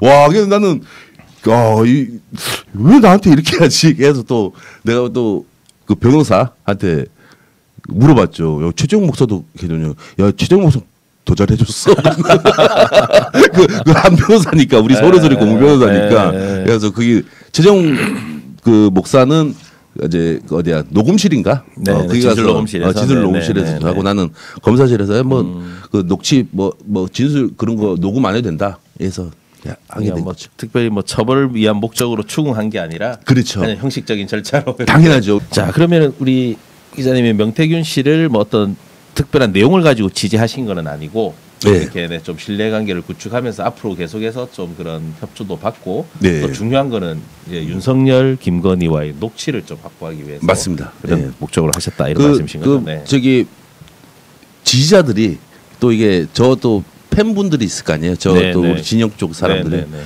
이 기자님 그 명태균 뭐 얼굴도 나오고 녹취록도 나오고 막 그러잖아요. 그 저기 명태균은 이명숙 기자님이 다뤄야 될 것 같다고 네, 이명숙 네. 기자님이 다뤄야 네. 쟤는 좀 술술 뭐 얘기할 것 네, 같다고 네. 저기 아시는 분들이 내려가 보라고 그런 네. 조언이 있었어요. 그래서 네. 저는 뭐 김대남 건 했기 때문에 좀 쉬어도 되는데 왠지 저하고 좀 만나면 소통이 좀 잘 될 것 같은 느낌이 네. 있었습니다. 네. 그 내려갔는데 뭐 나름 잘 됐죠. 예. 그러니까 이분이 이제 그 인터넷 언론사를 그 운영하신 분이어가지고 네. 기자 생들 굉장히 잘하더라고요. 그럼요. 시사 경남. 네. 그래서 이게 보통 분이 아니죠. 예. 그러니까. 그래서 이제 보면은 그래도 지금 다 도저히 이해가 안 가는 게 왜 김소연 변호사 같은 그런 분을 갖다가 변호인을 선임을 했는지 예. 그냥 봐봐요. 김소연 변호사 그날 며칠 전에 그저께인가요? 그 이제 재판 받고 나오는데 누가 한 사람이 그 자기 창원대인가요? 그 후배가 뭐 피켓 뜨니까 떠들지 말아요 막 그냥 싸우고 있지 않습니까? 그렇죠. 네. 저는 그런 변호인은 처음 봤거든요. 그런 분 있나요? 본인 정치를 위한 변호사가 그 어떻게 보면 맨날 그 저기 출연하는 뭐 유튜브 매체도 제가 다 아는데 그 김소연 변호사는 저기 제가 그 어떻게 말해야 되나 저는 이제 우리 지금 이제 진보 보수 유튜버에 네네. 있으면 저 진보 유튜버는 잘 안 봅니다. 이게 보수 유튜버를 이제 주로 많이 보거든요. 네. 이봉규 TV, 뭐 고성국 TV, 네네. 뭐 등등. 그러나 이제 구구 유튜버들 쪽에 출연해가지고 그러니까 뭐 가짜 뉴스 같은 거 뭐 이렇게 많이 그 하고 대통령실이 굉장히 좋아할 것 같아요 보니까요. 네. 네. 그런 친구로 그리고 보니까 김소연 변호사가 거기 그 대표 변호사가 항우요? 항우요. 네. 이번에 그 비대위원장 했잖아요. 네. 그 대표 변호사 그 밑에 그 네. 변호사 사무실에 있는 걸로 네. 알고 있거든요. 네. 네. 그래서 그쪽 국민의힘에서 이게 하지 않았을까 싶습니다. 네네. 여러분 이번에 이제 명태균 씨 직접 만났는데 네. 인간 명태균 그러니까 지금 알려져 있는 어떤 그런 모습 말고 네. 직접 만나서 해보니까 어떻게 이분이 어떤 성격인지 그 어떤 그 느낌이랄까요? 그건 어떻게 받아들였나요? 저는 그냥 이분 제가 좀 오늘 그 언론에 보도한 새로운 그 단독을 얘기하면 처음 이제 제가 지금 취재한 내용 잠깐 네. 얘기하면 이 사람이 뭐 지리사 무슨 도사 막 그런 얘기 나왔잖아요. 네. 그리고 무술적인 얘기 그런 주술적인 얘기도 많이 하고 그게 김건희하고 좀 많이 맞은 거 아니에요? 그런데 명태균이도 그런 거를 뭐 주술적인 거를 그 공부를 어떻게 했을까요? 그 유튜브 보고 배운 거예요. 네. 유튜브 보고. 그 가까운 사람이 나한테 알려주더라고요. 맨날 시간 나면 그 유튜브에 그 뭐 도사들 네네. 영상 그리고 무당들 저기 무속인들 그 유튜브 있잖아요. 그거 엄청 봤다 하더라고요. 네. 거기서 이제 나오는 내용 같고 이제 김건희하고 그게 잘 맞은 거죠. 어떻게 보면요. 그럼 보면은 이제 그 김영선 전 의원하고 보면은 참 재밌는 관계를 보는데 저는 보면은 이제 그 김영선 전 의원하고 이분이 이제 서울 법대 출신 아닙니까? 굉장히 똑똑한 여성분일 텐데 자 이분은 이제 명태균 이분은 이제 그 전문대밖에 안 나왔다 하던데 예. 자 그럼 보면은 오히려 나이도 많고 사회 경험도 많을 텐데도 불구하고 마치 종과 그 상전 이런 관계를 보이더라고요. 네. 말 그대로 이게 가스라이팅 된 건지 아니면은 네. 명태균 그분의 어떤 그런 카리스마가 넘치나든지 아니면 어떻게 봤나요? 뭐 갑을 관계가 된 거고 김영선 전 의원이 명태균이가 그 대통령하고 김건희하고 윤석열하고 네. 관계를 알다 보니까 을이 된 거지. 현직 대통령, 현직 국회의원인데 네. 뭐 이게 야단치지 않습니까? 그러니까요. 그리고 네. 여기서 이제 저기 바로 잡아야 될 게 명태균이가 전문대가 아니라 창원대 창원대. 야간 나왔어요. 네. 야간. 창원대. 야간 나왔고 그 정의당 대표했던 여영국 여영국 예, 여영국 의원하고 야간 같이 나왔다고 네. 여영국 그 대표하고 우리가 확인했습니다. 네. 그래서 이거 전무대 나온 거 되게 되게 민감하게 그래서 네, 이거 저기 주 대표님 저희가 다시 안 잡아줬으면 명태균에 고발했을 거. 예, 그 창원대 4년 나왔고 야간 나왔다. 네. 예, 까지는 예. 예.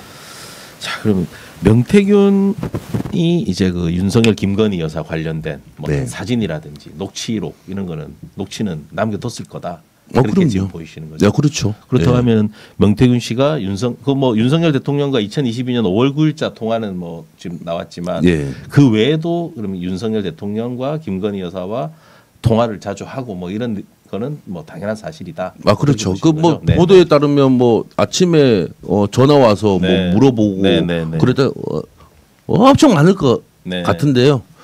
저는 뭐 지금 어디 잘 보관하고 네. 있을 거라는 생각합니다. 예.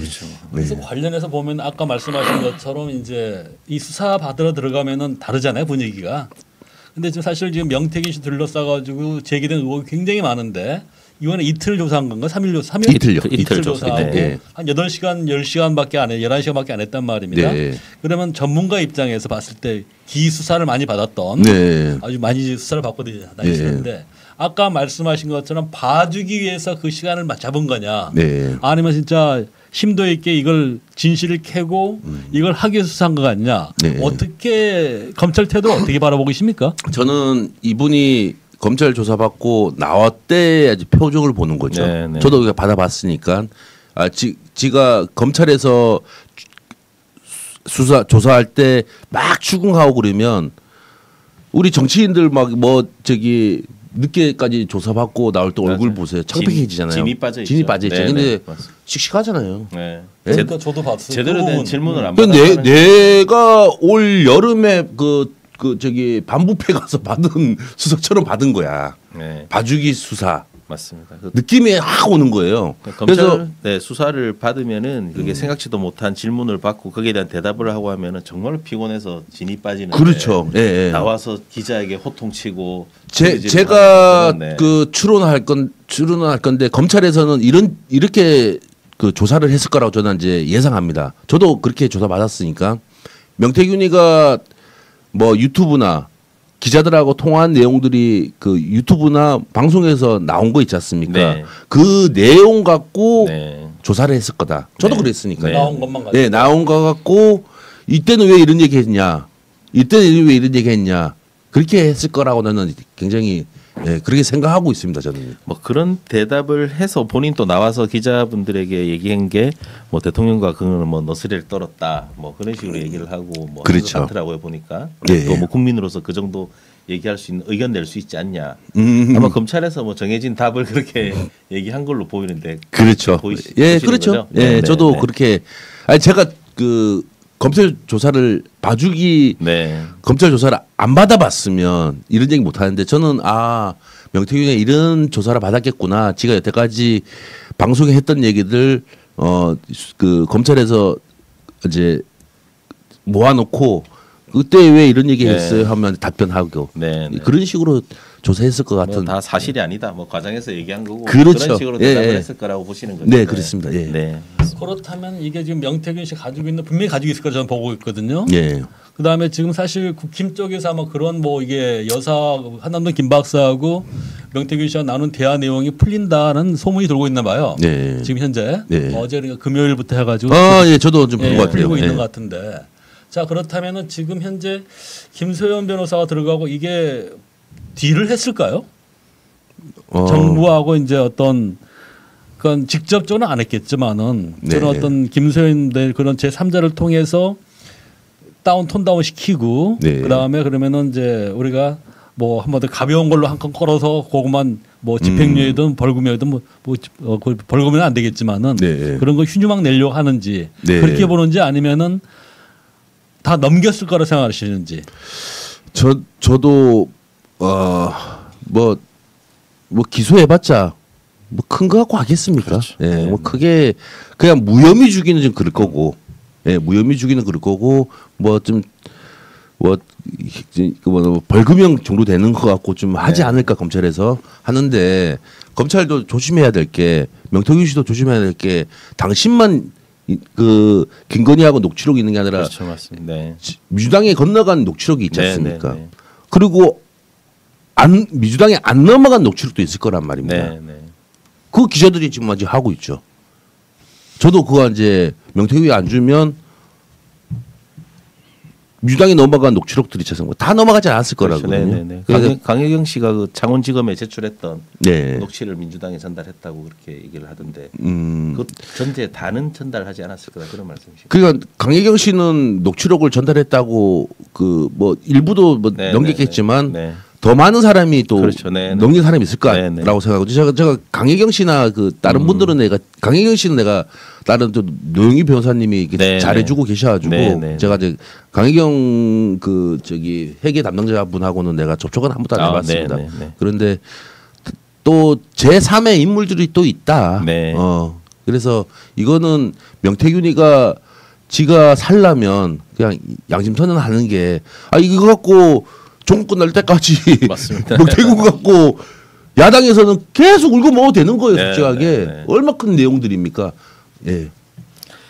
지금 그 검찰에서 금방 우리 기자님께서도 봐주기 수사 형식으로 아마 조사가 진행됐을 거다 예. 이렇게 말씀하셨는데 지금 명태균의 검찰 수사를 좀 보더라도 창원지검의 수사를 보더라도 예. 일반 다른 사건의 수사에 비해서는 너무 좀 헐렁하게 하고 있지 않습니까? 그렇죠. 네. 근데 녹취 터지자마자 뭐 2차 압수수색 했는데 뭐 서류봉투 2개 달랑 들고 나오고 예. 그리고 뭐 보통 뭐 수십 차례 압수수색을 거쳐서 뭐 증거를 확보하고 이러는데 그런 절차도 제대로 안 거친 것 같아요 검찰에서. 네.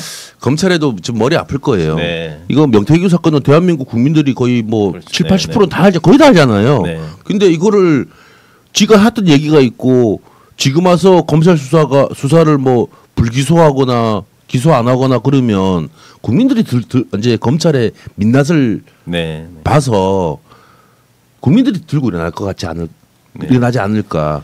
네? 지금 검찰이 상당히 골치 아픈 게 이제 신병을 어떻게 할지가 좀 골치 그렇죠. 아플 것 같아요. 네. 어제 뭐 조사받고 나와서 검찰에서는 구속 여부를 좀 고려하고 있다고 하는데 언론에 살짝 이제 네, 분위기 네, 보는 거죠. 네, 네. 예, 분위기 네. 차원에서 이렇게 그런 거 같고. 만약에 명태균을 구속 영장을 청구한다. 예. 그러면 오히려 명태균 씨가 더 많은 거를 좀 그러니까 밝히지 검찰에서는 않을까? 네, 네. 이것도 못하고 저것도 그러니까요. 못하고 네, 네. 상당히 이제 좀, 네. 뭐, 아니 뭐 구속 안 돼도 네. 이 양반이 뭐 어디 해외에 도피하고 그러진 않을 것 같아요. 네. 구속 영장 사유지 않았습니까? 그렇죠. 핸드폰을 네, 지금 인멸 증거인멸 증거인멸인데도 네. 우리 맨날 네. 판사들이 맨날 얘기하는 게 증거인멸 때문에 구속시킨다. 그게 사유가 네, 있지 네, 않습니까? 그게 거기에 포함되는데 어떻게 할지. 예. 그러니까요. 이게 뭐 검찰 측에서도 좀 머리 많이 아플 네, 것 같습니다. 뭐 예.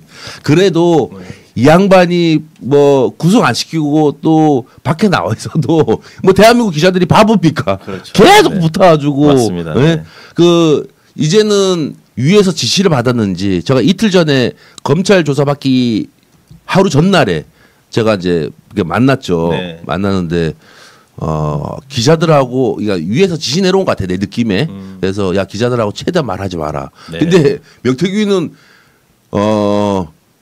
막 기자들이 막 곤란한 질문 할 거 아니에요. 네, 네, 네. 그랬죠. 이제부터는 이제 공격적으로 이제 나가는 거지. 네. 근데 이거를 답변 안 하고 그러면 지가 좀 당할 것 같으니까 답변 안 한단 말이에요. 그 사람 습성이 그런 것 같아 네, 보니까. 네. 그래서 이 사람 구속 안 시켜도 우리 대한민국 기자들 그래도 지금 깨어 있는 기자들이 지금 네, 기자들 많이 네. 붙었잖아요. 맞습니다. 네, 뭐 TV 조선이고 매경이고 다 붙었습니다. 예, 그래서 네.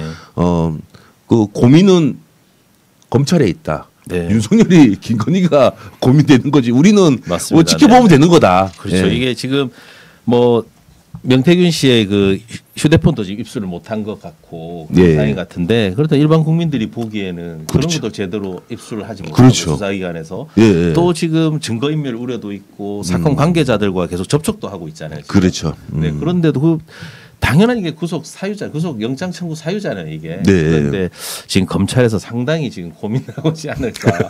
영장 청구 안 하면 모두 또 국민들이 왜 이렇게 돌아다니게 예. 냅두냐. 그렇죠. 얘기했을 거고 네. 또 영장을 청구해서 구속이 되면 또 명태균 씨 입이 또 어떤 방향으로 튈지도 그러니까요. 네, 상당히 고민이 많을 아니 것 같습니다. 우리 방송 나가고 나서 네, 네, 네. 검찰이 야 웬만하면 구속시키지 말라 했는데 밖에 놔두면 저거 더 이명수 같은 놈들 네. 기자들 막 돌아다니면서 그러니까요. 까짝까짝거리고 그래 네. 해가지고 야 구속시키자 그 생각하지 않을까 이 방송 나가고 나면 네.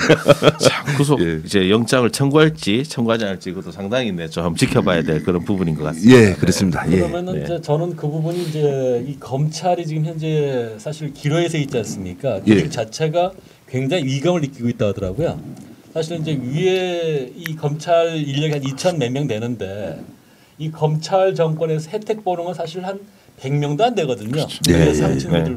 차장 검사들 이제 검사장급들인데 네. 밑에 이제 평검사들 형사부나 그다음에 공판부 애들은 불만이 굉장히 많다는 아, 거죠. 고생만 하고 네. 예, 예. 욕은 그래서 듣고 네. 이번 그 명태균 제가 볼 때는 명태균 씨에 대해서 검찰이 구속영장을 청구한다. 예. 이때는 이 윤석열 정부에서 검찰 정권에서 장악력이 떨어졌다는 그렇게 봐야 될 것 같고요. 예. 아까 말씀하신 것처럼 영장을 청구하지 못한다. 그러면 여전히 살아 있다. 그렇죠. 그런 네. 어떤 뭐 시금소로 보면 될 것 같아요. 예. 자 그렇다면 이제 보면은 다른 취재 지금 이제 우리 이명수 기자님이 저하고 지금 2년 된 게 한 10몇 년 되지 않습니까? 예, 지금 그동안에서 우리 이제 그 주광규 대표님 가장 어려울 때 제가 나타났죠. 그래 전국을 돌면서 예 저기 그 전공로 전국 저기 공무원 그 노조 네. 폐기 그 폐차 될 차를 50만 원에 구매해가지고 빨간색 아니 그 스타렉스. 스타렉스. 예, 그래서 네, 네, 그 차가 되게 좋은 게 네. 그 전공로 그 조합원들 타고 다니는 차들 맨날 네, 집회하고 네, 그러니까 네. 뒷좌석이 의자가 없습니다. 의자 없어가지고 네네. 어디 지방 내려가도 여관 안 잡고 그 아, 차에서 거기서 자기도 주무시고. 그래서 우리 주광규 대표님하고는 진짜 전국 돌아다니면서 네, 네. 진짜 어려운 사람 꼭 정적인 사건 말고 네. 좀 어려운 사람들도 많이 그 대변해주고 네, 네, 예. 네. 그랬죠. 그러니까 제가 언론에 대해서 조금 이제 깨이게 한 분이 주광규 대표님이 아닌가. 네. 예. 재밌었던 게 이제 우리 이명수 기자가 잠입 취재 이게 이제 그 싹수가 보였던 게 뭐냐면은 네. 그때 우리 저 박근혜 대통령 예. 그 탄핵 국면에서 이분이 우리 이명수 기자가 태극기 집회에 참석을 하더라고요. 가가지고 네. 같이 태극기 데모를 하는 거예요. 집회? 아, 네네. 가가지고 태극기를 흔들면서 박근혜를 탄핵하면 안 돼 막 하면서 아, 딱 네. 흔드는 겁니다. 그러니 그 이제 탄핵 집회에 참석하신 분들은 다 나이 자신 분들이야. 그렇죠. 그럼 거기에 이제 거기서 아주 젊은 친구가 와가지고 네. 태극기를 열렬하게 막 흔들면서 네. 반대로 하니까 이분들이 이제 어이 네. 애국청년, 애국청년. 훌륭한 청년. 어. 저는 애국청년으로 완전. 그래가지고 단톡방도 네, 핵심 단톡방에 초대를 초대해서 하고. 아, 네네.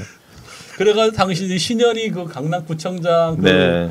문제 그 선거법 위반, 선거법 위반. 예, 허위사실, 예, 그런 그걸 거죠. 끌어냈었죠 저희가. 어, 예. 네. 자, 그래서 이제 그런 부분인데 이제 그런 우리 갈고 닦은 실력으로 이번에 7시간 녹취록 또는 이제 김대남 전 행정관 그런 이제 이렇게 여러 가지 특종을 이끌어내셨는데 그런 사건과 비해가지고 이번 사건의 난이도 취재 난이도는 어떻는지 해가지고요. 아, 이거 명태균 사건 말하는 겁니까? 예, 사건. 아, 명태균은 처음에 제가 붙었으면 했는데 좀 언론들이 많이 붙어가지고 이미 벌써 예, 많이 하고 붙었기 때문에 나서. 저는 네네네. 중간쯤에 이제 들어왔고 네. 그래서 저기 저는 여유가 있었죠. 네. 뭐 굳이 그 당시에 3주 전에 4주 전에 분위기는 다 대한민국 언론들이 다 명태균이 이제 비난할 네네. 때지 않습니까? 네. 그러니까 명태균이가 대변해준 언론사가 우리 소리소리밖에 없잖아요. 네, 네. 그러니까 저는 조금은 한국 상인 뉴스 네, 정식 네, 회장님이 네, 네. 그렇게 제안했을 때 그것도 맞다. 분명히 살인자도 뭐 자기가 하고 싶은 얘기가 있을 거 아니에요. 네, 네, 네. 그런 느낌을 받고 내가 그렇게 해줘야 되겠다 했고 저 마음 편하게 했습니다. 야, 니 언제라도 내가 편하게 얘기해라. 구해줄 사람은 네, 네. 대한민국에서 니 구해줄 사람은 내밖에 없어. 네. 그렇게 이제 저 마음을 가졌죠. 그래서 네.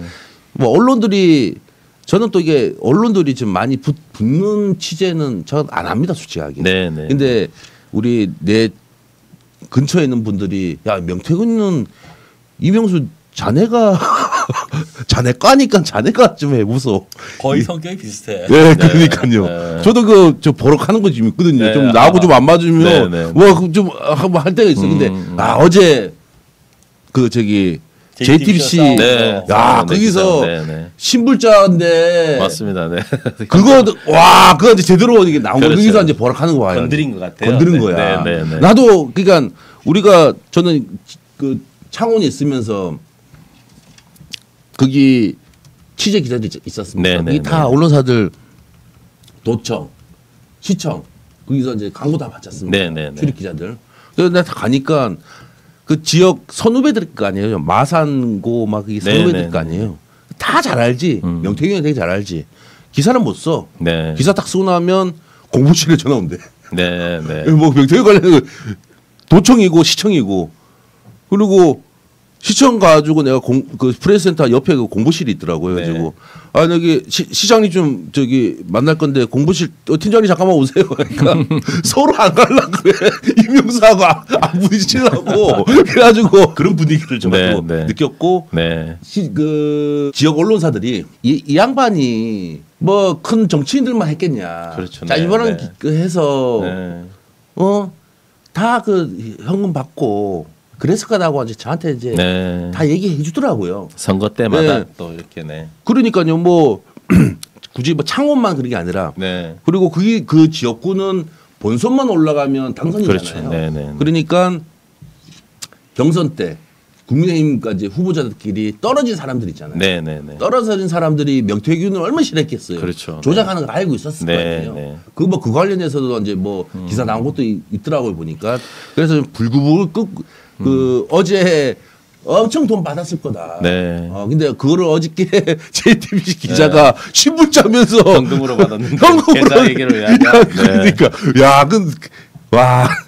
그러니까 이번 그 대선 경선 과정에서 명태균 씨가 여론조사를 수십 차례 진행하면서 한 3억 7천만 원 상당 금액을 윤석열 대통령 측으로는 하나도 받지 않았잖아요. 근데 그 부분을 그 당시 지방선거 출마자들에게 뭐 2억 원 상당을 받았고 그분들이 공천이 되지 않아서 뭐 돌려주고 했다는 뭐 그런 기사들이 나왔던데 그걸 보더라도 뭐 명태균 씨가 그런 지방선거라든지 이런 부분에 있어서도 상당히 많은 돈을 좀 받았을 거다. 그렇게 보시는 거죠. 네. 저도 뭐 이 얘기는 그 저기 조영식 회장님한테도 내가 이제 이야기한 부분인데 그 강혜경 씨가 이제 창원에서 비행기표 끊고 이제 또 3억 7천 받으러 이제 간다 그랬잖아요. 저는 김건희를 만났을 거예요. 만났는데 3억 7천은 안 받고 그래도 돈은 좀 받았을 것 같아요. 건희 누나가 우리 김건희 여사가 저 강의하러 갔는데 105만 원 줬잖아요. 105만 원 줬기 때문에 분명히 그냥 빈손으로 하지는 않고 얼마나 돈은 3억 7천은 안 줬고 현금 좀 이게 그 있는 거를 좀 주지 않았을까. 그래서 내가 하고 내가 그 명태균하고 이게 만나가지고 초반에는 그 명태균 이야기를 듣고 그래도 식사하고 나서 또 다시 이제 사무실로 온 거예요. 이 시국에서 내가 지금 기분이 나빴어. 그 저기 5.18 사망자 그 질문 갖고 나 그 놀린 것 때문에 내가 그 저기 밥 먹으면서 기분이 확 나쁘더라고요. 그래가지고 너가 이제 다시 사무실에 오면 내가 이제 리드한다. 딱 마음을 먹은 거예요. 주 대표님 저 좀 보세요. 그래서 내가 와가지고 아니 그 저기 명 사장님 저 솔직히 나하고 이게 다 까놓고 얘기하면 뭐 할 얘기 많을 거 아니에요. 아니 명 사장님은 21년도 6월달에 우리 건희 누나 만났고 통화했고 나는 그 다음 달 7월달에 만났다 통화했다. 나하고 지 까놓고 뭐 하면 지금 막 얘기했지. 그러니까 아무 말도 못해. 찔리는 거 저기 와 저 또 주 대표님 저가 이제 또 이게 또 기가 좀 세잖아요. 내가 기가 세잖아. 우리 조신님하고 저 기가 세거든. 그래가지고 눈 동그랗게 뜨면서 막 아니 뭐 나도 그 그림이 그려집니다. 그림이 그려지잖아요. 코반사 콘텐츠 간 얘기도 내가 했지. 코반사 콘텐츠 가지고 내가 딱 문 열고 딱 들어가니까 거디 누나가 침대에 누워 있다가 이제 반쯤 일어나가지고 앉은 자세가 된 거죠. 손님이 왔으면 일어나가지고 동생이든 어쨌든 와서 명시 왔어요. 그 정도 해야 하는 게 사람 예의잖아요. 근데 침대에 누워있다가 눈이 딱 마주치니까 누워있다가 눈이 나하고 딱 맞춰졌어. 그러니까 딱 슥 일어나가지고 명수 씨 왔어? 몸만 일으켜서 앉은 자세가 된 거지. 그래가지고 명수 왔어. 내가 약을 먹어 잠깐 누워 있을게 하고 또 누워 있는 거야. 그 얘기를 했어. 침대 얘기를 한 거죠. 침대 누워 있는다. 그러니까 그 저기 명태균도 그 코바나 콘텐츠 많이 갔는지 그 침대 상호 이름 얘기하더라고. 어떤 세라젬 침대. 그거 이제 메이커를 얘기한 거야. 그러니까 그 옆에 한 6명 정도 있었거든요. 그 쇼파에서 명태균 하고 얘기하는 거, 그 옆에 회장님 이게 계시고 뭐 지인들 계시는데 그 세라젬 그 메이커, 세라젬 침대 메이커를 얘기할 때 회장님이다 주인 사람들 박수를 치고 막 웃었다니까. 야 맹수하고 태균이하고 얘기하면 할 얘기 엄청 많겠다.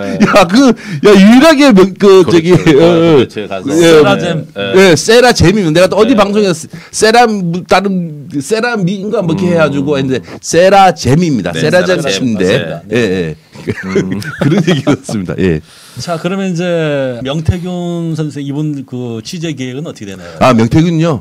명태균은 쥐가 나한테 안 오면 손해고 그리고 제 3자들 또 제가 저를 이제 그 사람 또 이제 마음의 준비가 되면 타 언론사보다는 서울의 소리 이명수한테 올 거다.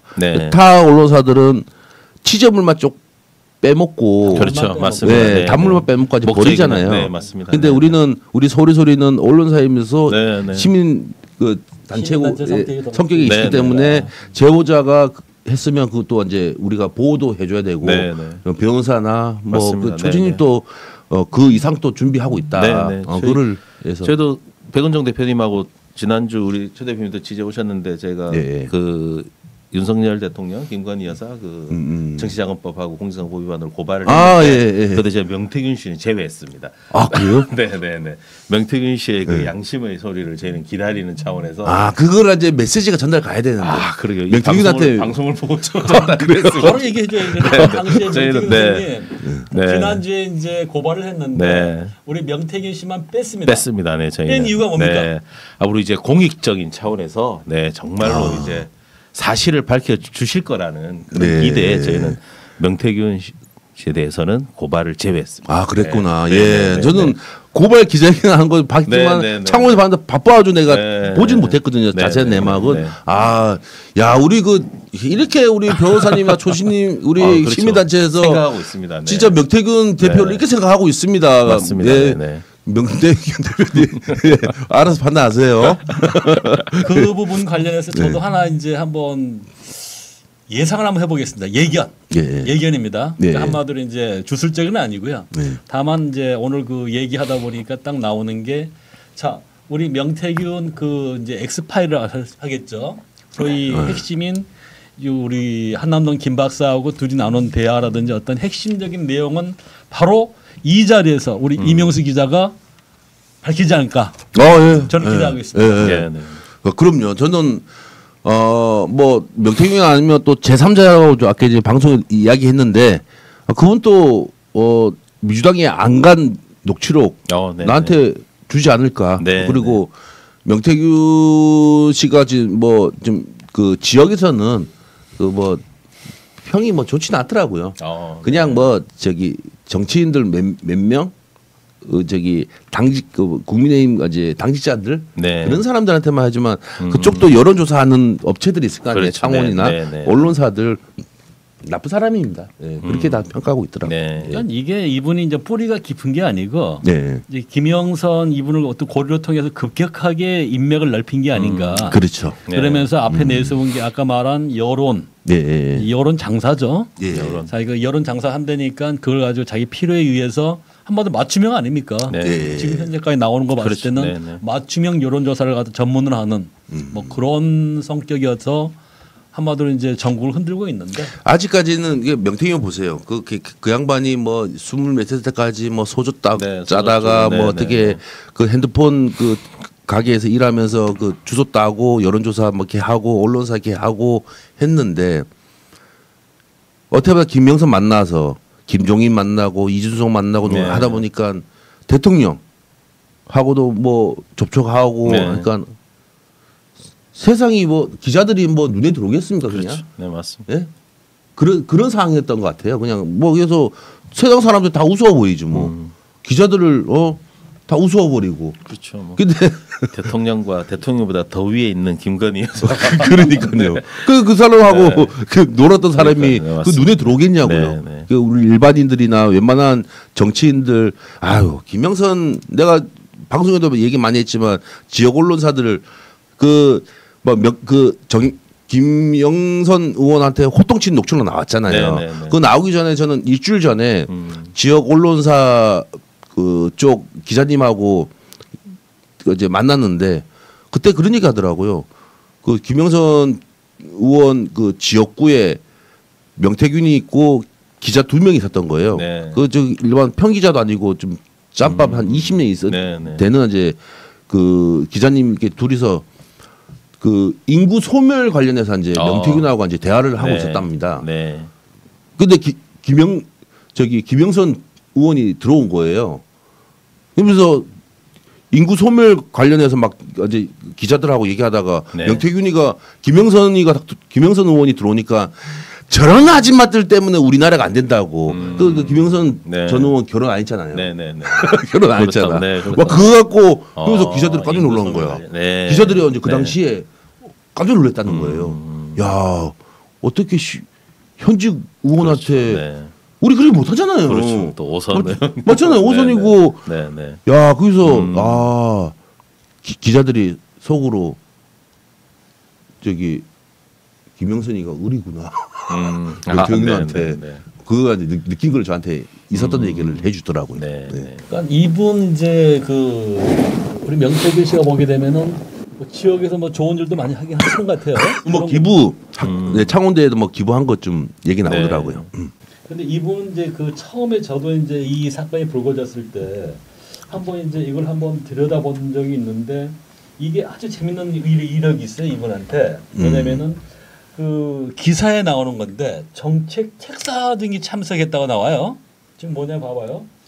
그러니까 이게 이제 언제적 기사냐면은 2023년 7월 3일 날 이제 경남 한의사회 김영선 위원장의 한의학 난임 치료 정부 지원 건의 이런 간담회 기사거든요. 그래서 그 김영선 위원장하고 이제 그 경남 한의사회 그다음에 이제 그 이 간담회를 갖고 있는 건데 이 내용은 뭐냐면은 한의학 난임 치료 지원 사업에 대한 정부의 예산 지원 및 제도화를 갖다가 요청했다. 네. 이 관련 아주 재밌는 이게 그 이력에 당시에 명태균 씨 참여하는데 정책 이렇게 나와요 다들.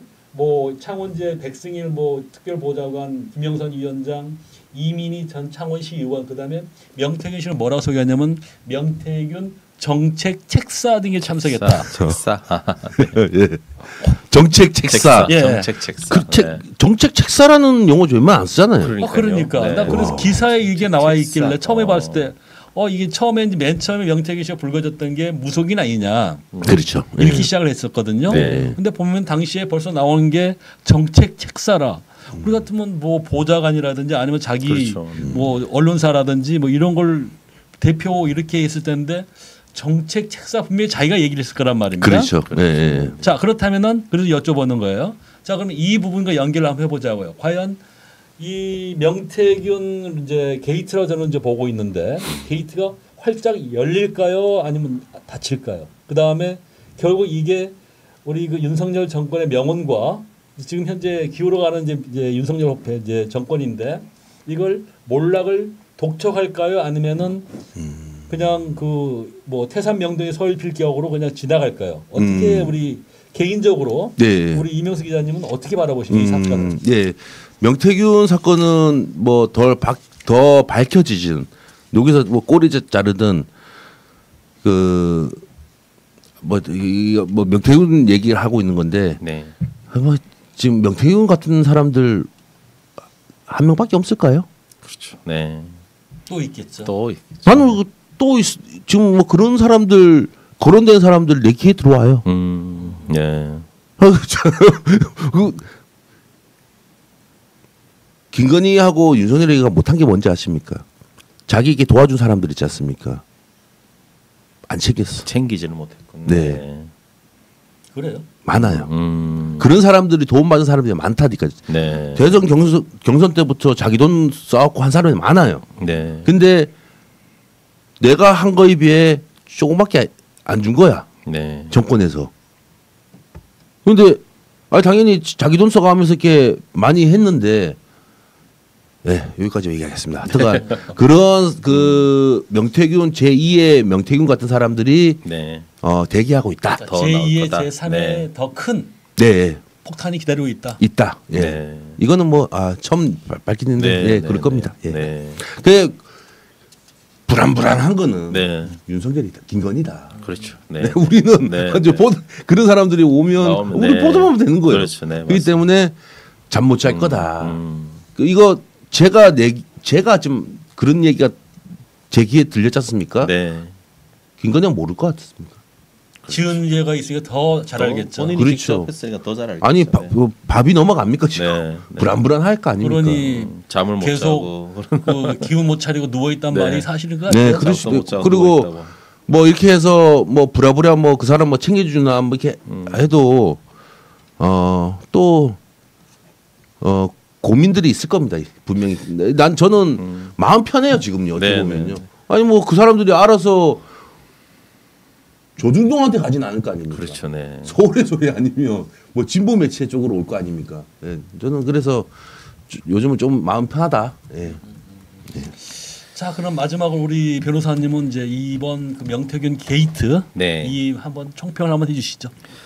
뭐 지금 명태균 게이트 때문에 대한민국이 지금 들썩이고 건 다들 국민들이 다들 아실 겁니다. 상당히 좀 우리 윤석열 정권이 들어서고 뭐 건진법사에서 이제 예. 천공을 거쳐서 이제 명태균까지 이렇게 또 뒤흔들고 있는데 우리 기자님 말씀은 또 그보다 더한 게 계속해서 나올 수도 있다. 예. 네. 네, 그렇게 말씀하시는 것 같습니다. 이게 그래서 저는 명태균 씨에게 또 마지막으로 한 말씀 좀 드리고 싶습니다. 예. 네.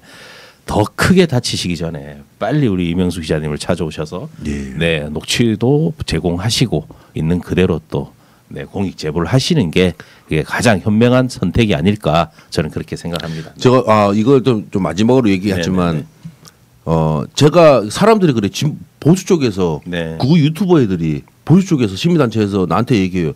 야, 니는 뭐 왜 구속 안 되냐? 네네. 다들 그렇게 얘기해요. 그렇죠, 우리 네네.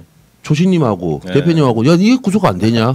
그렇게 얘기해요. 네. 윤석열 조건인데 야, 우리는 죄 졌으면 경찰 조사 때부터 그 죄 시인한다. 네. 뭐 우리가 뭐 누구 사기 치고 그런 건 아니잖아요. 맞습니다. 네. 뭐 현장 나가서 뭐 모욕죄나 뭐 싸움하거나 뭐 주먹으로 뭐 폭행하고 그런 건 아니지 않습니까? 그냥 간단한 건데 저희는 내가 조신님한테 배운 게 야, 뭐 잘못한 거 있으면 그 시인해라. 경찰 조사 때부터. 네네.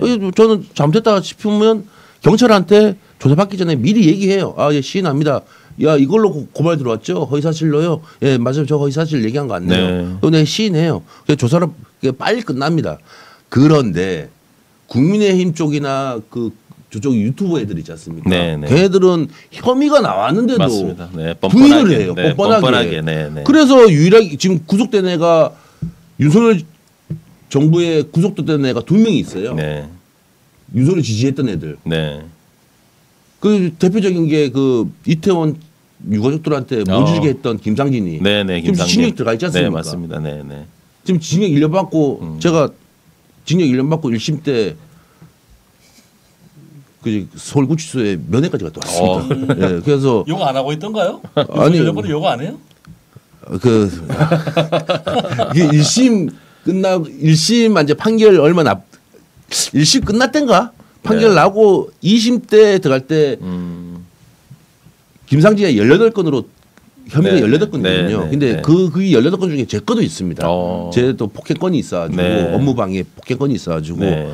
제가 나한테 합의해도 공탁까지 들어왔더라고. 공탁까지. 네. 네, 그래서 그냥 면회 한번 가자. 네. 그래서 제 거는 뭐 저한테 뭐 폭행하고 그 사과가 중요한 게 아니라 너 그 아픈 사람들한테 네, 그렇죠. 유가족들한테 맞습니다. 네, 그 네, 웬만 우리 사람들 다 알잖아요. 네. 그 이태원 3사 저기 유가족들 녹산평 여기에서 근바에서 이제 현수막 네, 천막 네, 치고 영정사진 앞에서 거기를 또 집회 신고내가지고 그 유가족들한테 피눈물 나게 하는 놈 네, 아닙니까? 네, 맞습니다. 근데 그거 구치소 면해가지고 야 그거 뭐 사과해라 하니까 사과 끝까지 안 하더라고요. 네, 네. 그래 알았어. 바로 나왔죠. 그래서 네. 그런 일이 있었습니다. 네, 네, 네. 그리고 보니 요새 지금 김상진 그 차 그 베레모 차 있지 않습니까? 그게 예. 아세요? 안 보이대요?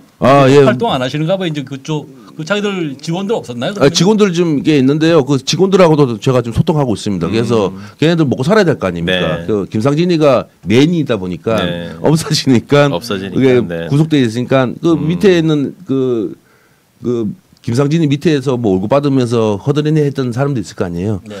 제가 지금 저하고 소통하고 있는데요. 서울에서 스카우트 역까 지금 생각 중입니다. 예, 첫 달 250부터. 자, 이상 이제 정법 시대인데요. 저희 정법 시대는 지금 5개 채널로 지금 동시 송출이 월요일 날 10시에 업로드되고 있습니다. 정법 시대를 보시려면 오동현 TV, 그다음에 인터넷 뉴스 신문고, 그다음에 법률닷컴 TV, 그다음에 서울의 소리, 그다음에 정대택 TV 등이 있는데요. 특히 오동현 TV나 인터넷 뉴스 신문고의 구독 그리고 좋아요 부탁드리겠습니다. 예, 지금, 구독. 네. 예, 오동현 TV. 예. 어디 신문고. 인터넷 뉴스 신문고. 네. 인터넷 뉴스 신문고 뉴스 법률닷컴. 네. 예, 좀 많은 구독 부탁드리겠습니다. 네, 부탁드리겠습니다. 예. 지금 오동현 TV가 70몇 명밖에 안 되고요. 그다음에 인터넷 뉴스 신문고는 지금 207명밖에 안 됩니다. 이번 오늘 우리 이명수 기자가 출연한 걸 좀 기점을 해서 네. 한 100명 이상씩 좀 늘어났으면 하는 희망입니다. 어제 제가 내 방송에서 모 그 기자하고 이제 방송을 했거든요. 네. 그 기자도 좀 저기 한 500명 늘었다 하더라고요. 저하고 먹방 한번 했거든요. 먹방 해가지고 저희도 필요한 먹방을 예, 하겠습니다. 아쉬우니까 빨리 먹방이든 뭐든 먹방 한번. 이렇게 해서 라이브로 한번. 예. 자, 네. 이상입니다. 오늘 출연해주신 이명수 기자에 감사드리고요. 정법시대는 앞으로도 이 사건을 명태균 게이트라 명명하겠는데요. 진행 상황에 맞춰 보도 내용이 있으면 편성에 추가로 다루도록 하겠습니다. 이상으로 정법시대 5회차 방송을 마무리하도록 하겠습니다. 감사합니다. 네, 감사합니다. 감사합니다.